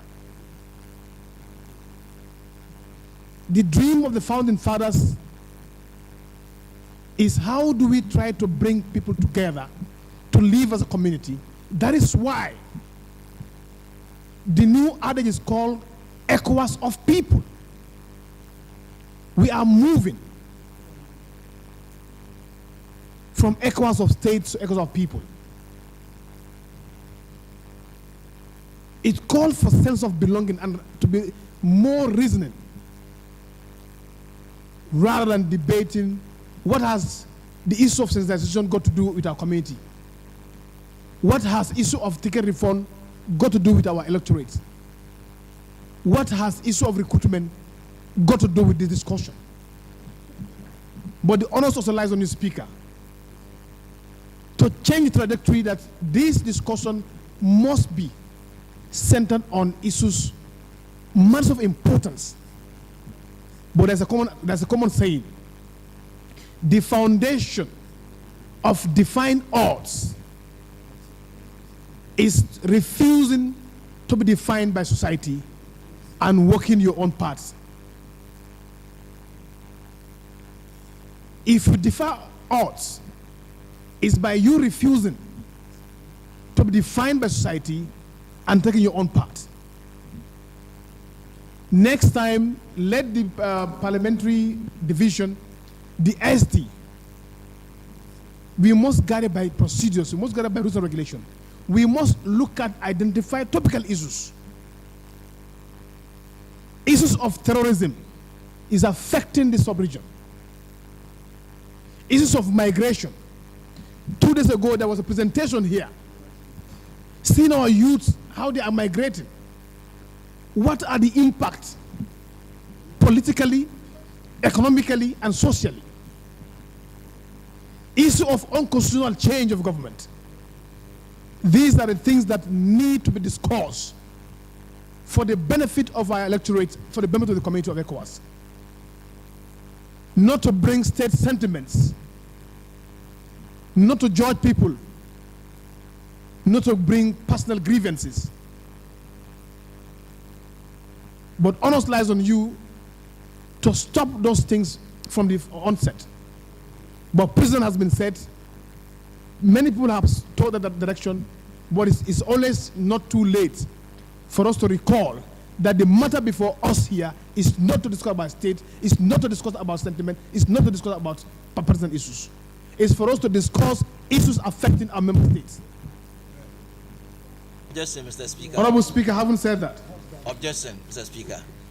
I want us to discuss issue of migration.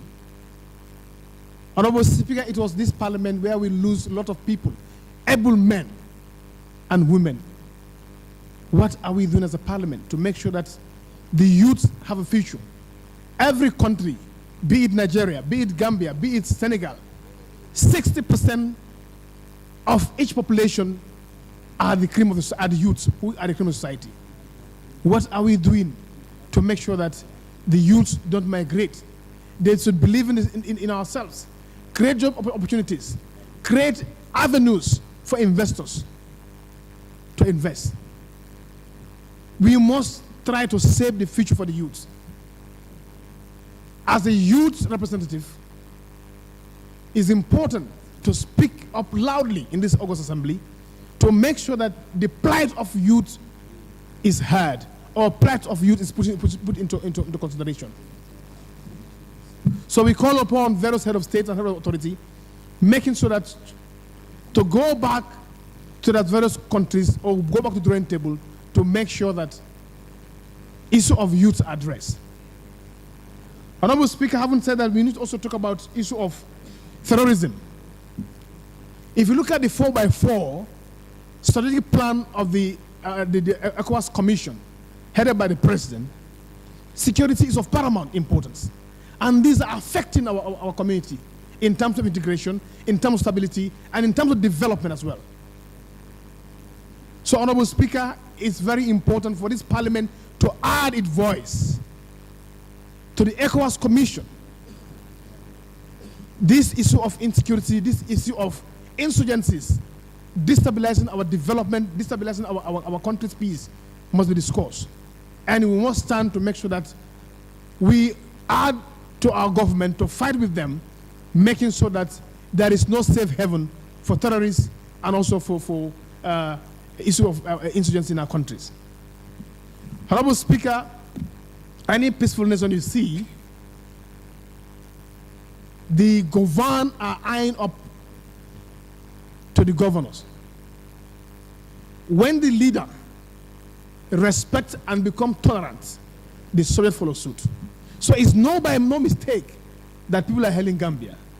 It's as a result of good leadership that comfort himself and be tolerant and accept every criticism to serve as a good leader. And that is why the subject follows suit. So it is not a magic, it's by making. The lasting peace or the progressive peace we're enjoying in our country is because of the leadership style we are experiencing in our country. Honorable Speaker, Honorable Meselia said something very important, that as we enter here, let's put away our national cap and put on the community cap. It speaks volume, but how practical? The community, we should reorient ourselves. You were just talking about your country. Huh? You were just talking about your country. Yes, now, it's in that context now. So it's important, Honorable Speaker, that, Speaker, you are distracting me. Honorable Speaker, it's important. We have to de-emphasize our political caps here. We must depoliticize our submissions, depoliticize our deliberations, and see that this August institution was born out of economic development. That's why it's called economic community of West African states. It's for us to use this as a platform to develop our countries. That is why integration is very critical. So I beg my honorable colleagues, let's toe the line of the other paper. And next time, this is like an adjournment debate in any parliament, but next time we want SG to look at thematic areas affecting the region for us to discuss in it, not to just say that matters affecting the community. Everybody, these are unguided debates. They are very unguided. So we must look at thematic areas affecting the sub-region as a topic. Issue of terrorism, issue of migration, issue of unconstitutional change. Had it been we slot these two things as an agenda paper, it will speak volume and will add very much importance to it. So, Honorable Speaker, for that being the case, I want to thank you. It's not easy to lead. Many are called, but a few are chosen. You've accepted to take the leadership. You've done your best. Believe it or not, you've done your best, and I think you deserve a tap on the back. Thank you for serving your community, and thank you for serving West Africa. To the former SG and the incoming and the acting SG, we say thank you. To your entire support staff, we will not only give credit to the leadership. If we see the speaker succeed, it's because of the gallant servants or civil servants that he has. Director of Finance and Co. The entire ECOWAS parliamentary staff. I'm here in this parliament for one year, for 4 months. But with this short stay, I've experienced that unison in you, that cooperation, that sense of community service to community.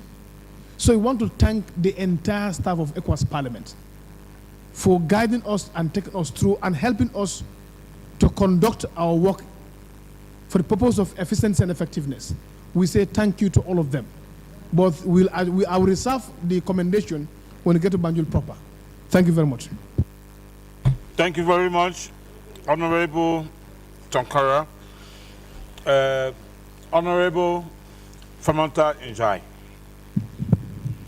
Thank you, Mr. Speaker. Mr. Speaker, I'm glad that maybe I might be the last person, and I will be glad if I'm the last person, because I think applauding you should come last. Mr. Speaker, I'm speaking as a colleague, but more so as your friend.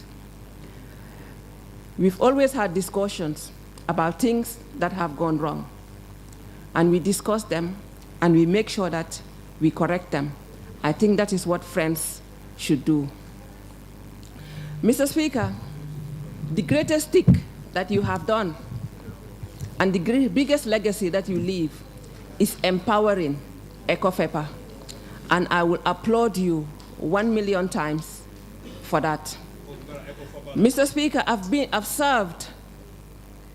in this parliament going 7 years now, and I think six years. Mr. Speaker, I've been an active member of ECOFEPA. I've raised funds for ECOFEPA. The first symposium, the biggest I think we've had, was held in Gambia, if I can be corrected, Mr. Speaker. And I raised funds, running helter-skelter with the secretary. He can attest to that, to come up with the funds. You saved us from doing that, Mr. Speaker. And I think that is a part of the agenda, because it is an important item for the community. You opened ECOWAS Parliament to the youth and to the women of this community, of the ECOWAS community, and you should be applauded for that. Mr. Speaker, you brought over 200 community youths to Abuja, and I've never seen that, and I think Parliament, and I think that needs an applaud. Mr. Speaker, I'm not one to mince my words. I'm known for that. I don't make friends. I didn't come here to make friends. The little that I make, I will go with them for the rest of my life, because I am a person that would speak my mind, even if it cost making friends, because I think I have enough friends. And if your words would cost you your friends, then those friends are not your friends. That is what I believe, Mr. Speaker. Mr. Speaker, my appeal to you is to make sure that in this coming month, we sit, we strategize, and we finalize on the Youth Parliament, because we rely on you, Mr. Speaker. You've given us so much as ECOFEPA, and I'm appealing to you to formally establish the West African Youth Association Mr. Speaker, that would be your second biggest legacy, because ECOFEPA is your biggest legacy, and ECOFEPA is close to my heart, Mr. Speaker. Mr. Speaker, you've shown us leadership. Last year, we had crisis forming the ECOFEPA Bureau. Mr. Speaker, you spilled cold water in that. Everybody knew that I've always wanted the ECOFEPA presidency. It's not my call, but you made sure that we gave it to the best person. And Madam Sarr served us diligently for 2 years. And thank you for that, Madam Sarr. And all that was because of your leadership. It could have been in crisis. But when we established the Bureau, you guided us. You made sure that we worked well. I wouldn't say that you were 100%, but you were human, and I would give you 80%. I thank you, Mr. Speaker. Maybe before we get to Gambia, Banjul, I will get to 90%.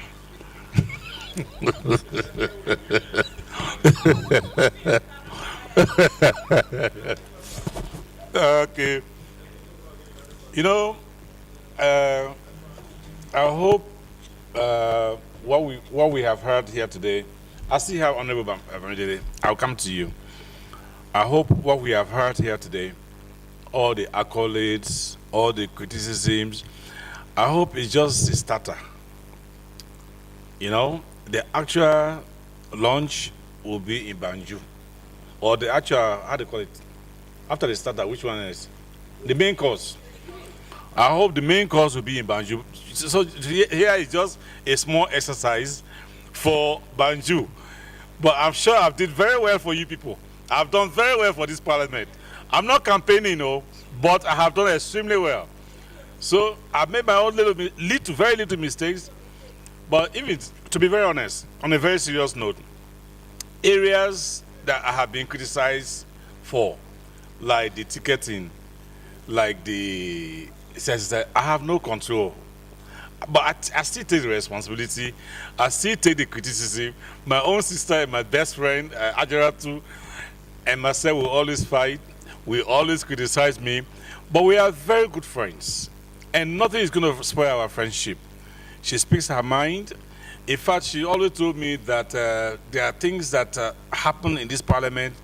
I accept it. I should not be accepting it. She wants the best for me. I must say that. She wants the best for me. So by her talking sometimes, maybe it's out of frustration. She wants me to act on several occasions, but I don't. Because I also know my leadership style, when you act, sometimes you even create more problems. But most of the time she is frustrated. She will say it in my face, in my office. She will come to my office and say, look, I will continue to hit you until you do this. But she doesn't hate me. She wants the best for me. We are friends, and she's my sister, and she will always remain to be. But I believe, in all honesty, that these two key issues, I have no, especially the issue of ticketing, I have no control over it. I understand the frustration sometimes of my colleagues, but I can only apologize to you that, yes, I take responsibility because I'm your leader, but trust me, there is nothing I can do about some of these issues. So let us please take that into consideration while we listen to Honorable Bamidele. Thank you very much, Mr. Speaker. Mr. Speaker, I am not going to dabble into your main course, but there are some comments here that I really want to touch. When Honorable Abifari was talking, she said, Abi said what Nigerians wanted, and that is a little bit different from what other people wanted. When my friend Honorable Lamina was talking, he talked about how we need to build love and everything, how we need to bring cohesion. And, you know, to me, I know that there is no love that we can build if there is no fairness in place. We must be fair to one another. We must do what is just. if you remove that, we can never have peace or love. If we put it back, you know, when you are looking at a situation, we must look at it from the two ends, not from one. I love their stance. I love the Sierra Leonean stance on the issue of the recruitment. Because if I'm in their shoe, I may take the same stand, defending my own person. But what about the other side? The other side is a side also that we need to look at. Some people are complaining. When you are when we get to Gambia, we talk about your leadership, bro. Sir, me, I'm going to say that we are going to say it. We are going to discuss it. But that is not what we are talking now. I didn't expect that they are going to revisit that decision we took yesterday. We took a decision here yesterday. We wanted to discuss it. The speaker in charge, the first deputy speaker, insisted that we should just take the suggestion of Tunkara, that we should allow the committee to further sit on that issue and cross T's and dot I's for them to have a better report for us. But today, when people are now dabbling into that discussion that we put aside yesterday, that we still want people to look at properly, because some people said they cannot pick one person as an example. That is like looking for a scapegoat. That there are other things that have been done in similar light that they need to consider, which we all agree that they should go on, because it's better for us to have a good decision than to take a decision that will be one-sided or that will later be criticized. But for people to now discuss that thing today, when we have thought that that thing will come up in Gambia, is wrong. I'm not happy with it. And that thing started from the chair itself. The speaker started this discussion. You try to defend yourself in the area of the ticketing. I don't know whether I'm going to support the ticketing or I'm going to be against it. I know that. But when they said they saw the section of our rules that you always refer to, that it doesn't really capture members, that is for staffs, then they are also coming up with something. We don't mind. I don't know. I'm not even interested in it. But the one that's annoying me is that we revisit what we have decided yesterday. That's one. Two, on the issue of the recruitment, Mr. Speaker, sir, we must say it the way it should be. That's where you say it's not where you are going to die. You say there and move on. There are some people, there are some staffs that are seriously disgruntled. Seriously. They have lost interest. Some of them started this parliament when there is nothing. They were brought there and they were on the same one particular level for several years. For several years. Some on one level for 20 years. Some graduated 20 years before those that are brought to head their department. That's also unfair on that part. That's why we need to look at the two ends. We now need to balance it. You know, if we come with force, that no, they don't want this person to be used as scapegoat. What about the other people that are being used as scapegoat already? I was telling somebody yesterday, I said, let's put ourselves in this position, that we are members of our national parliament. Just imagine they brought a councillor from a local government, and the second day they made this councillor the speaker of our house. How would you feel? How will all of us feel? Are we going to be happy that they brought somebody from a lower cadre and they brought to our parliament and made the head? Therefore, when you are talking of cooperation, when you are talking of peace, when you are talking of love, we must also talk about justice. Nobody is here to victimize anybody. Me, I won't be happy to see any of our staff not to be happy. And that's what we are seeing now. irrespective of where he comes from. This is not the first time I always say that, until we start thinking like a West Africa. Before we get our solutions, we must start thinking either you are Anglophone or Francophone, or even a Portuguese. You must say, and Mr. Speaker, sir, we must also be conscious of the fact that the founding fathers of this parliament can make the parliament evenly distributed. That is, you can say 10 from each of the country. If that is what they want us to come and do. But they sat down and said, no, in one country we have 35, one we have 5, one we have 3, one we have 2, one we have 8, and they said everybody will come together. Then if somebody can come out and said, I'm speaking on behalf of my country, then what about the figure of the other country? Therefore, we must, those things cannot really make us to be together. It will further, it can only divide us. Please, I beg you, I'm not happy with what happened today because they revisited that thing. But when we get to Gambia, I want us to look at those things critically and look for a way of solving the problem for us to have a win-win situation where nobody will be agreed. Thank you, Mr. Speaker. Thank you very much. You know, recruitment is the biggest problem we have in the community, not just in Parliament, but the Commission, the JIBA, WAHO, the court is the biggest. And the recruitment issue is the only one issue that even the Council of Ministers, they decided to take it as a topic of discussion for almost a whole day. Recruitment of staff of the community. And because of the importance of recruitment, the council have even now gone further to give instructions to the commission for how do you call it, expedited recruitment process.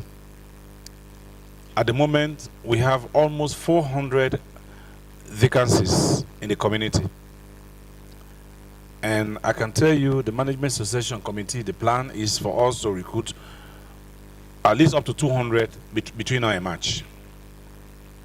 Because that's the mandate we have from, in fact, for the council, they want us to recruit everybody, the 400 who must fill in these vacancies. But as at our meeting, at the Management Succession Committee, we decided that we must ensure that we recruit up to 200 staff between now, when I say now, this December, to end of March, by the help of God. So it is a problem. It is a very, very big problem, recruitment. And it's a little bit complex. You know, people look at the whole recruitment thing as if it is very easy. It's not. It's very, very complex. The only thing that is helping this parliament, and I have always said so, I have the responsibility, me and my bureau, to recruit from G staff to P4. And since the recruitment started here, I've always said that this bureau will never ever be found wanting as long as processes are concerned. I always insisted that we'll follow the procedure to the latter. That is why nobody can ever find this bureau wanting for recruitments that we have made from G staff to P4, or even up to P5 non-managerial, even though we have never done P5 non-managerial. And for P5 managerial up to the directorate level, that is the responsibility of the Management Succession Committee, headed by the President of the Commission. And the membership, like I said before, includes my very self here as a speaker, the President of the Court, Economic Court of Justice, the Director General of WAHO, the Director General of JIBA, the Auditor General, and we have the Commissioner Internal Services as our secretary. So we have to follow that path. That's the law. That's the procedure. Sometimes it's very, very difficult because they will take decisions that we may not be happy about. But I can assure you that the community also made provisions for anyone in the community to challenge those decisions that we take at management association level. But like I said, that is not the topic for today. But it's a very, very complex issue. But as a parliament, we will do our part, we will do our best, we will do everything possible to ensure that we follow procedures. And like I said,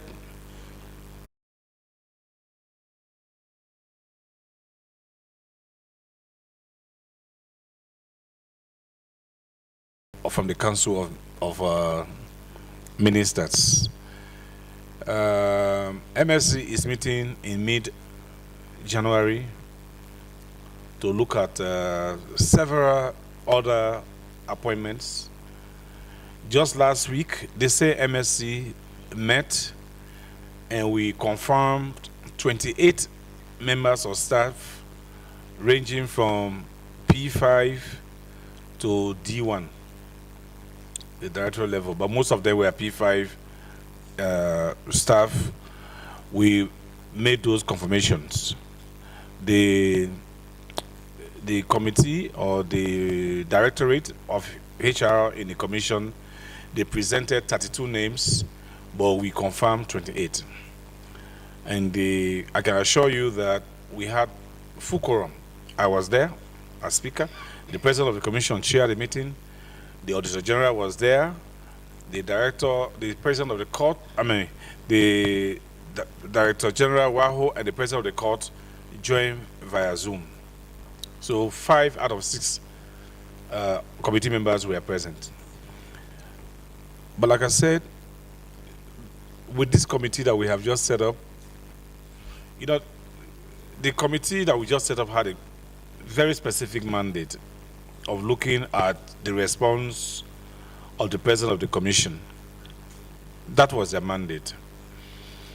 The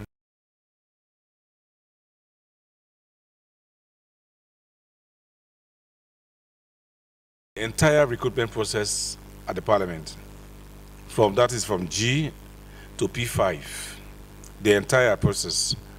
So I think it will only be wise, especially for members who are just coming in, or even old members, to hear those reports. So for me, personally, I'm going to request, one, that particular committee of Senator Indumi present their report in Banjul, while we also hear from this new committee of Honorable Ajaratu and others to present their report. Once that is done, we can debate the two reports together and come up with a resolution that we will send, I will immediately sign for also send to the commission. What? Say again? Huh? Is it what? No, this is hungry. I think you are right. Me too, I'm hungry. Honorable members, this sitting is adjourned to tomorrow. Okay, another debate is starting. No, allow him. Let us allow him just. No, I'll just allow him 1 minute. Adjournment, please. No, I have not used the gavel yet. Adjournment. I have not used the gavel yet. Let us allow him. Adjournment. Okay, 30 seconds. 30 seconds, please. No, just him. 30 seconds. It's only him that has 30 seconds, starting now. Monsieur le Président. Mr. Speaker, parliamentarians are speaking, and I'm protesting the fact that I requested for the floor several times, but you turned me down on the matter of recruitment on tickets, you only told me that it's just for, you told us that it's just for information, but debates held. So I'm protesting, Mr. Speaker. Thank you. Okay, your protest is duly noted. Sitting is adjourned to tomorrow for closing ceremony. My lawyer.